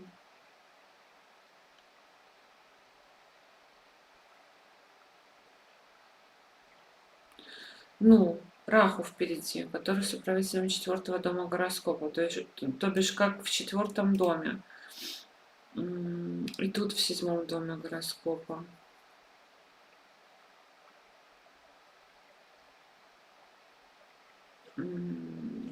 Ну, так вот, скоро Телец, Телец и Овен. Ну, Телец, наверное, нету смысла, да? Ну, хотя... Ну, Овен вот тоже про переезд, и Раху про переезд, получается. Сейчас я вам скажу. Да, вот прям очень Раху и Овен совпадает прям очень хорошо.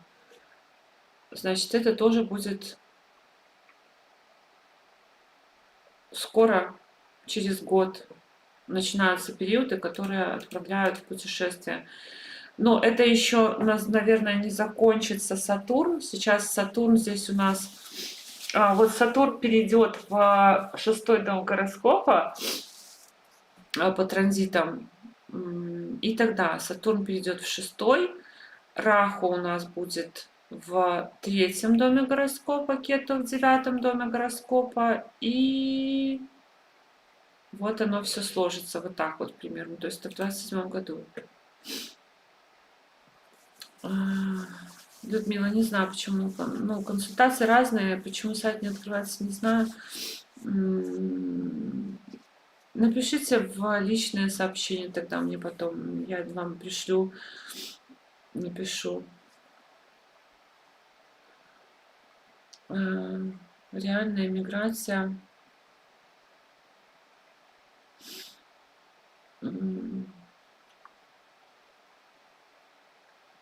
А что значит реально эмиграция и вроде возможно? Не очень понятно. 02.02.1993. Я закрыла пока что обучение с нуля. Я буду в начале, наверное, в начале следующего года набирать группу. Может быть, и в этом году я успею, я не знаю. Я сейчас пишу курс по дробным картам, и только запустили курс по Чародаше. 2 недели обучения. А с нуля обучение будет только, может быть, в конце года группу набирать. Не знаю пока что. 02.02.1993. 08.22. 08.22. Марганец. Марганец.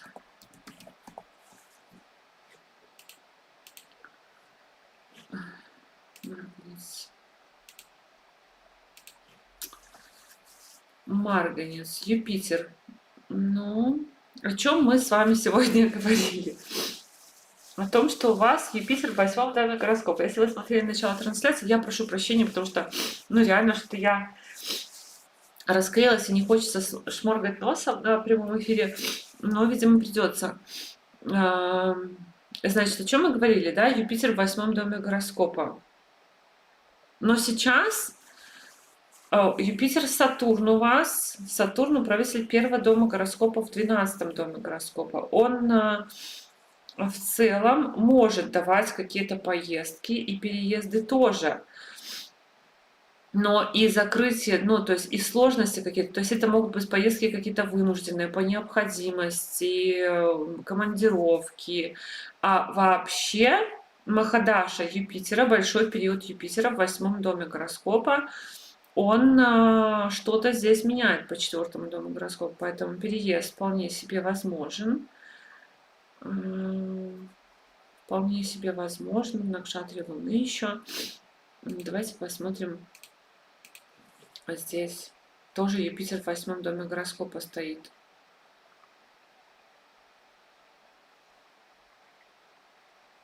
Тоже в 8 доме гороскопа.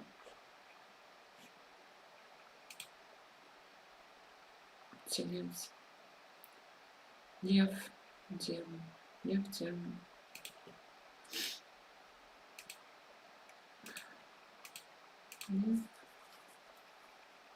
Очень хочется переехать, видимо.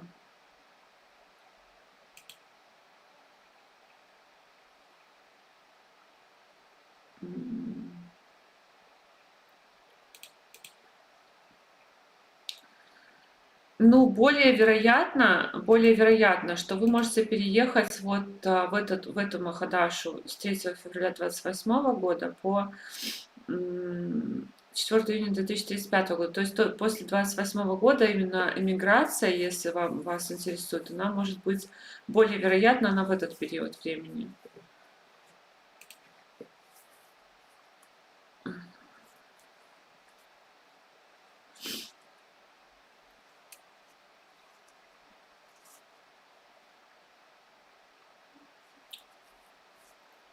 Ну, 08.07.2002, 20:40 Днепр. 08.07.2002, 20:40. Ой.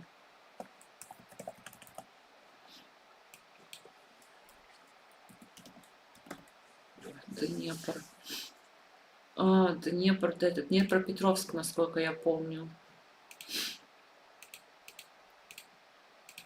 Напишите, пожалуйста, это Днепропетровск. Не очень понимаю, что можно одни и те же показатели по-разному прожить. И уже уезжала в Тхаму недавно. Это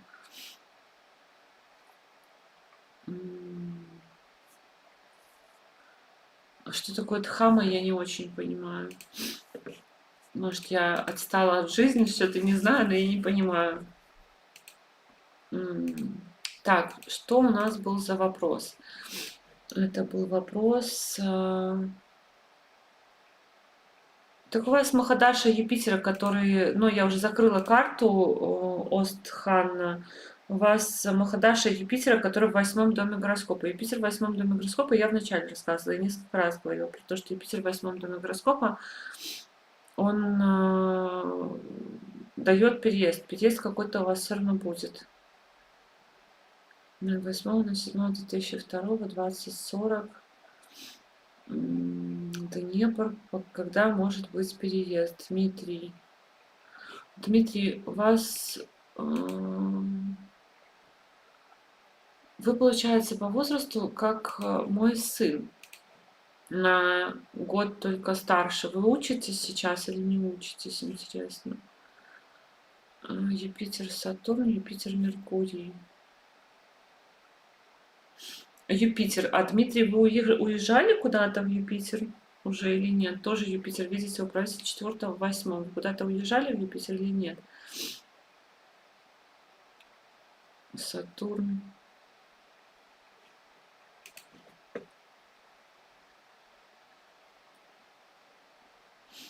Напишите, пожалуйста, Дмитрий, куда-то вы уже переезжали или не переезжали в Махадаш, Юпитер. Ну, она-то, конечно, только недавно началась.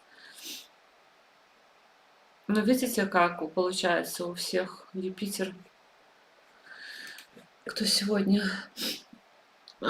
Ну вот, получается, что рано или поздно уедете. Но у вас Юпитер с Марсом стоит. Вы, наверное, там не про Петровске, а с вероятностью призыва, я так полагаю. Под аспектом Сатурна еще этот Юпитер. И с Марсом. Раху, Марс. Вы закончили обучение или у вас было брошенное обучение в Марс под период Марса?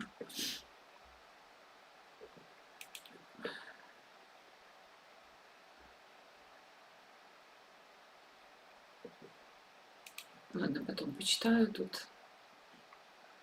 Юпитер, Сатурн. Юпитер, Юпитер. Юпитер, Сатурн. Юпитер, Меркурий. Давайте посмотрим, что здесь. Юпитер, Сатурн. Юпитер, Меркурий. Ну, Юпитер-Меркурий есть вероятность переезда. Сатурн, как хозяин 5-го дома, тоже нарушает какой-то комфорт. Ну,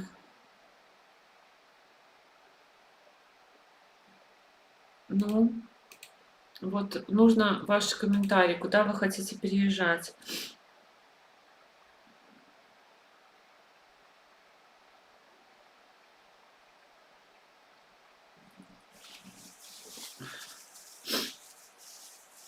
Вы вообще выездной или не выездной, Дмитрий? Вы куда хотите переезжать? То есть я имею в виду, вы за границу хотите уехать или это 3 страны? Потому что вы спрашиваете, может быть переезд, и мне интересно просто, куда вы собираетесь переезжать? Какой, ну, это будет по-разному выглядеть. Просто-напросто.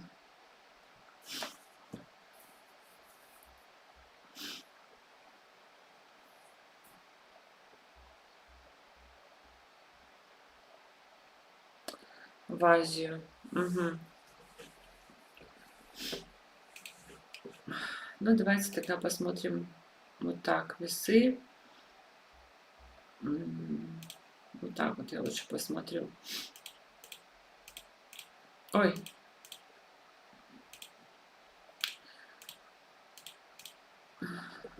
Весы. Весы. И потом у нас будет Дева. Юпитер.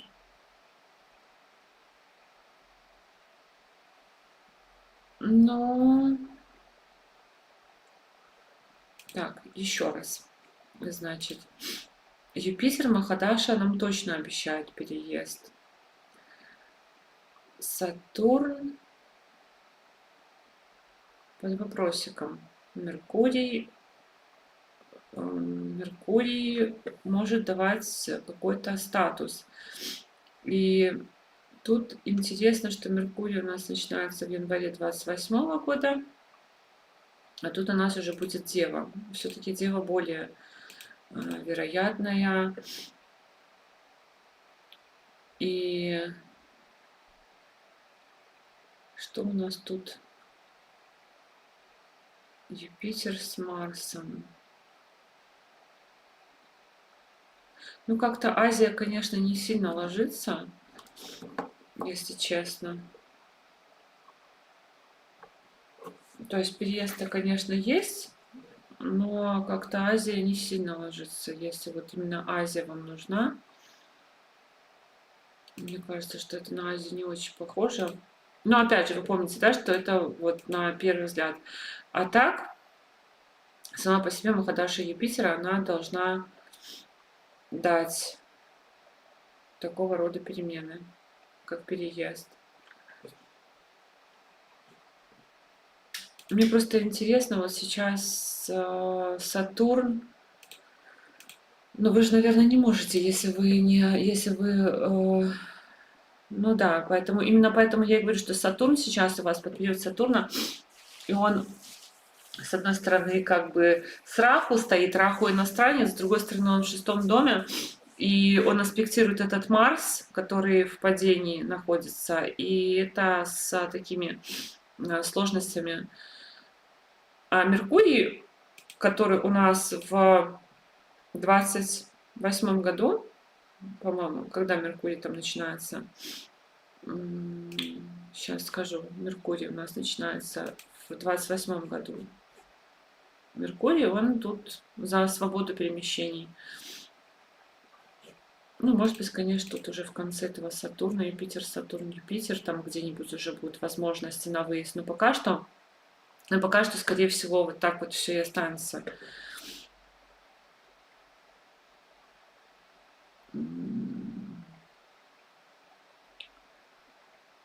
8-м доме Солнце и Юпитер, Солнце и Меркурий в 5-м доме. В 8-м доме Солнце и Меркурий. Так, ничего не... На 3-го, на 9-го 2001, 11.00. 11.00 Хмельницкий. Ну, 2001 тоже наверное, не может выехать, если 2001 год, у него тоже там, ну вот давайте посмотрим, будет ли у него там тоже какой-нибудь запрет виден по гороскопу на переезды такие. Какой у нас тут? Ну вот, пожалуйста, тоже Сатурн стоит, да, период Сатурна точно так же. D4, D1, вот так вот здесь поставим Сатурн.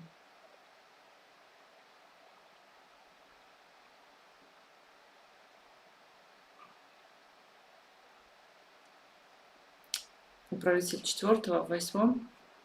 Ну, давайте посмотрим D4 еще. Гороскоп.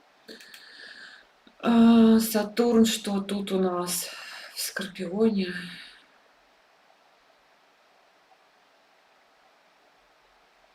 Ну, как бы Сатурн не особо так, конечно, способствует этому делу,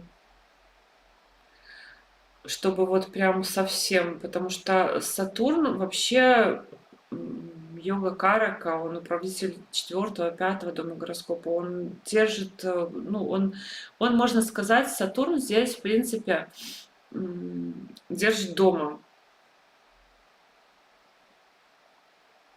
Держит дома и недвижимость дает.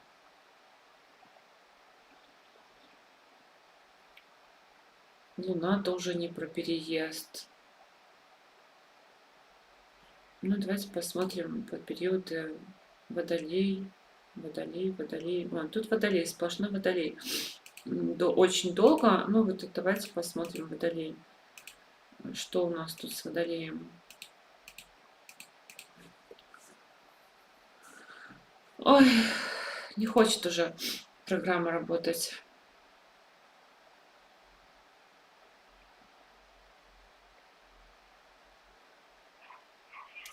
Ну, скажем так, какой-то местечковый внутри страны переезд есть. Местечковый внутри страны. Но прям за границу как бы я не вижу особо переезда, если честно.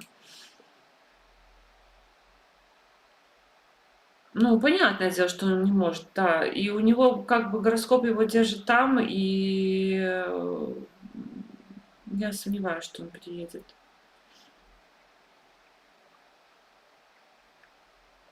19.06.1985, 16.02, 19.19.1985, 16.02, 16.02, 00.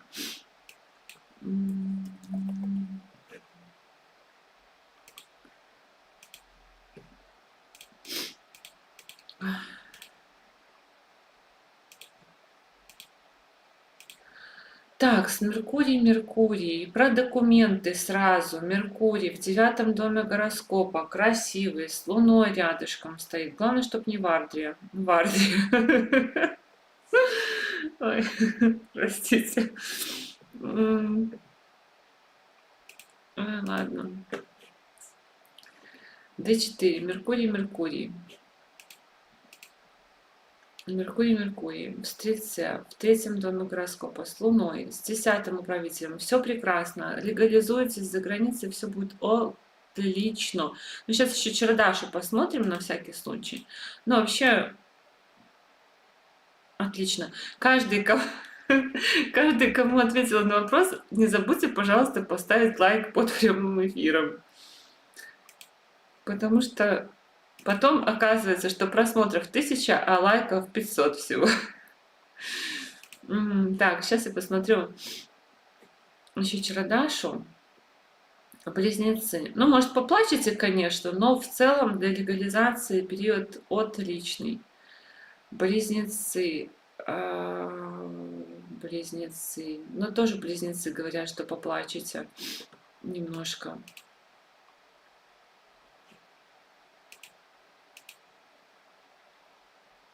Что у нас с документами?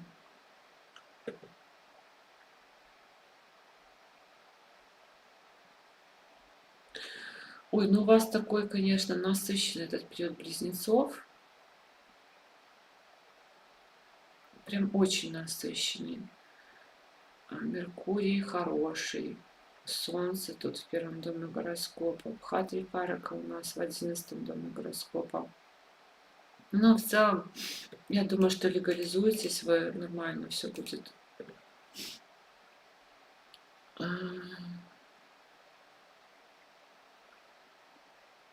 На 9:06 это что было? Это я... я неправильно гороскоп построила. Ой-ой-ой-ой-ой. 09:06:1985. Ну, сейчас... это вы неправильно... Или я неправильно? Вы неправильно написали? Не поняла я. Напишите, пожалуйста, заново, потому что я не поняла. Было 19:06 или что?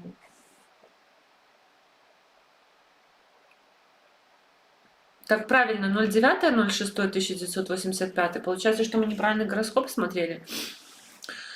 Ой, Ардра просто сама по себе с точки зрения... Меркурий в Ардре, он с точки зрения аналитики хорошо там в IT-профессию, например, там работать в айтишке. Но сам по себе период Меркурия, любой планеты в Ардре, то есть Ардра это сама по себе накшатра такая трансформирующая, которая может давать слезы там и все такое, поэтому сам по себе период может давать такие события, когда вы там плачете и проходите через бури какие-то. Днепропетровск.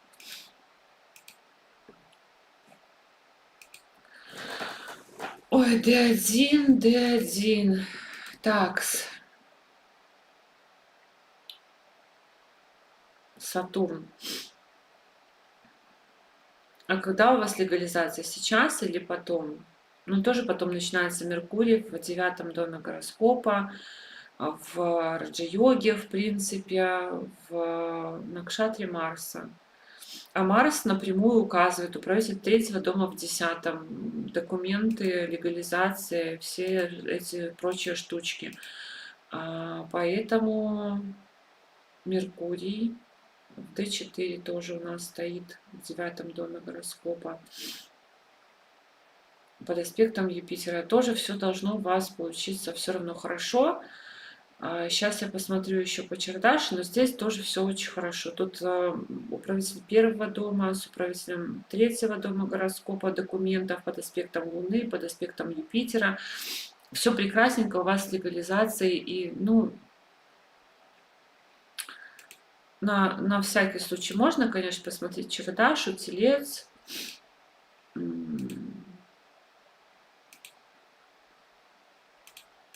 Телец.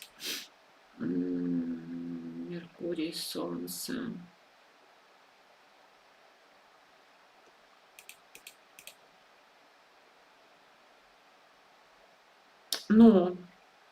Вообще просто песня, как бы, не знаю, как сейчас, да, может у вас там сейчас какие-нибудь препоны, потому что идет Махадаша Сатурна под период Юпитера. Но в целом потенциал на то, что вы можете легализоваться, у вас очень хороший. В другой город в этом году, Гульнара. Время напишите, пожалуйста.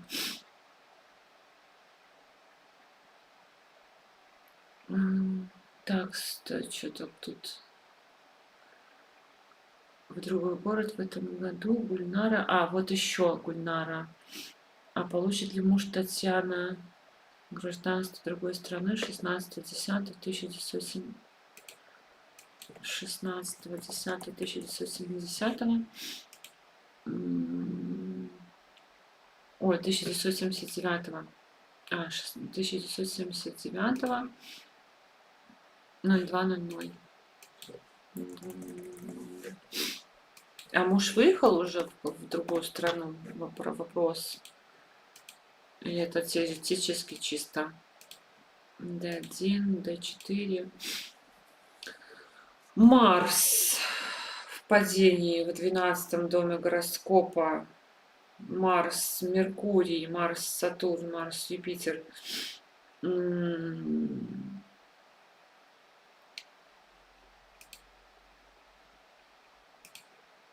Марс в Накшатре Меркурия.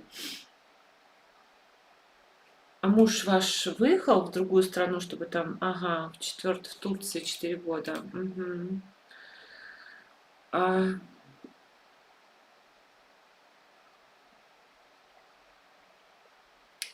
так, значит, Марс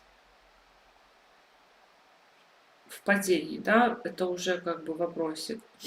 В Накшатре Меркурия. В Накшатре Меркурия. Меркурий у нас в третьем доме документов.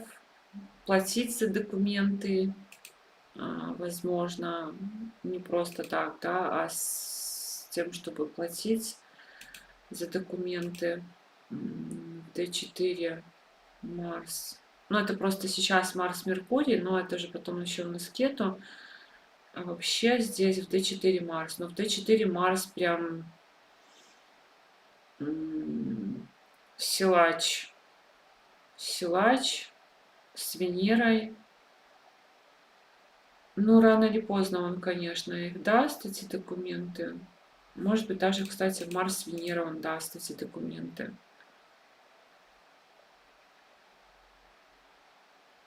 Потому что тут Марс прям с Венерой очень хороши. Марс с Венерой очень мощную комбинацию здесь делает. И вот это для чего смотреть D4, да, потому что в основном гороскопе там Марс в падении, а здесь Марс такой. Но вы, возможно, там где-то, раз Марс у вас, Махадаши Марса, вы уехали в Турцию, в падении, вы, может быть, там где-то и в сейсмозоне, например, да, если, или где-то горы, где, хотя я просто в Турции не была, я не знаю, может, там везде горы, может, я ошибаюсь, но просто интересно для статистики, потому что Марс в Козероге, с Венерой, то есть, по идее, там, в принципе, Марс очень сильный, но, возможно, там какая-то сейсмоактивная зона, горы там и так далее. Ну, Венеру, в Марс, Венера там какие-то документы все равно. Вы, может быть, просто будете что-то подавать, кстати, у вас в Раху потом начинается период на переезд. Если у вас гражданство в лучшем случае. То есть у вас Марс, Венера какие-то документы получить. Но у вас 100% не может быть раньше, чем вот 2020. Может быть, вы куда-то в другое место еще будете подавать документы? Как как запасной вариант.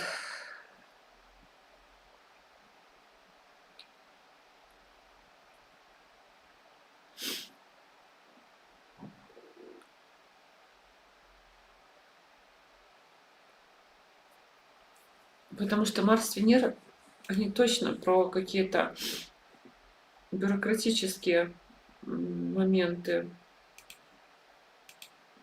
Ну, давайте посмотрим. Ладно, по основному гороскопу. По основному гороскопу давайте посмотрим, что у вас там за периоды идут. Стрелец, а потом Козерог. И вот в Козерог, получается, вы, по идее, да, должны получить.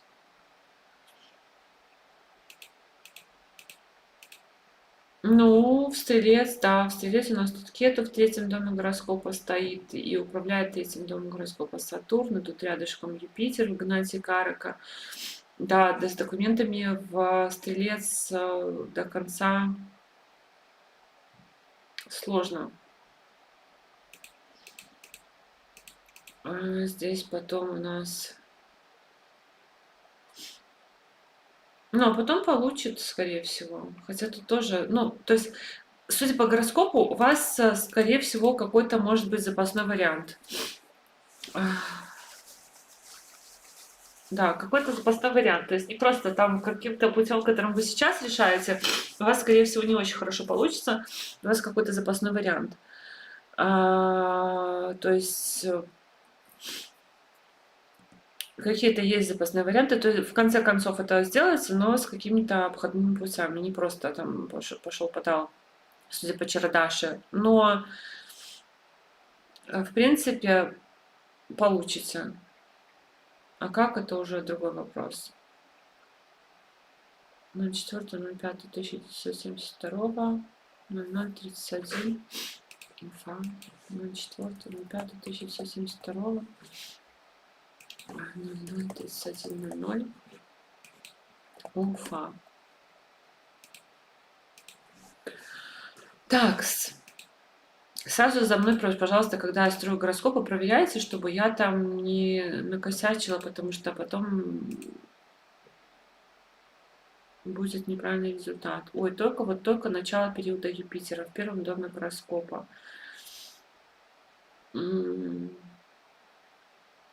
С управителем 8-го дома Юпитер этот стоит. Конечно, что-то хочется поменять здесь у нас. Накшатри Венеры. Угу. Ой, D4 нам надо. Юпитер. Вот он, пожалуйста, ответ на ваш вопрос. Что ваш Юпитер наступил, и вам очень хочется то, что я говорила в начале, да, сорваться и уехать. Юпитер стоит в 4-м доме гороскопа. Аспект на 12-й, аспект на 8-й. Хочется сорваться и уехать. Еще и работу хочется поменять. Но с работой я бы сказала, что надо сначала подумать хорошо про работу и найти работу, если вы действительно хотите это менять.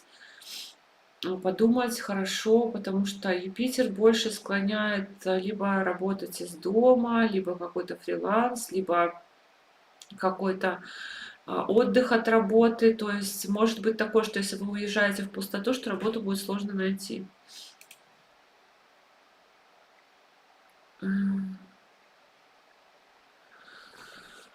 Ой, все, да?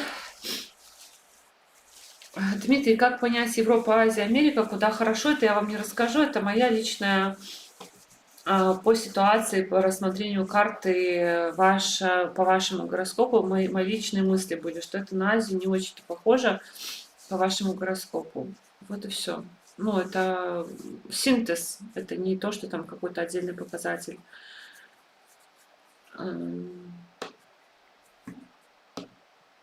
Все, закончились вопросы? Напишите, пожалуйста. Я еще, кстати, вот сейчас еще Гульнара хотела там посмотреть, еще не посмотрела. Вот так вот. Ой, все, вот периодически у нас этот видик хора перезагружается. Телец у нас заканчивается. Тоже что-то, Гульнара, у вас тут в личной жизни происходит, какие-то активные перемены, либо в ближайшее время будет происходить. Телец у нас заканчивается. А в Махадашу Тельца, если вы не переезжали, то вполне себе вероятно, что вы можете еще переехать, потому что я тут смотреть уже не буду, но Махадаша Тельца, она сама по себе может давать переезд, и если вы не переезжали, получается, с мая 25-го года, то этот телец, он может дать переезд.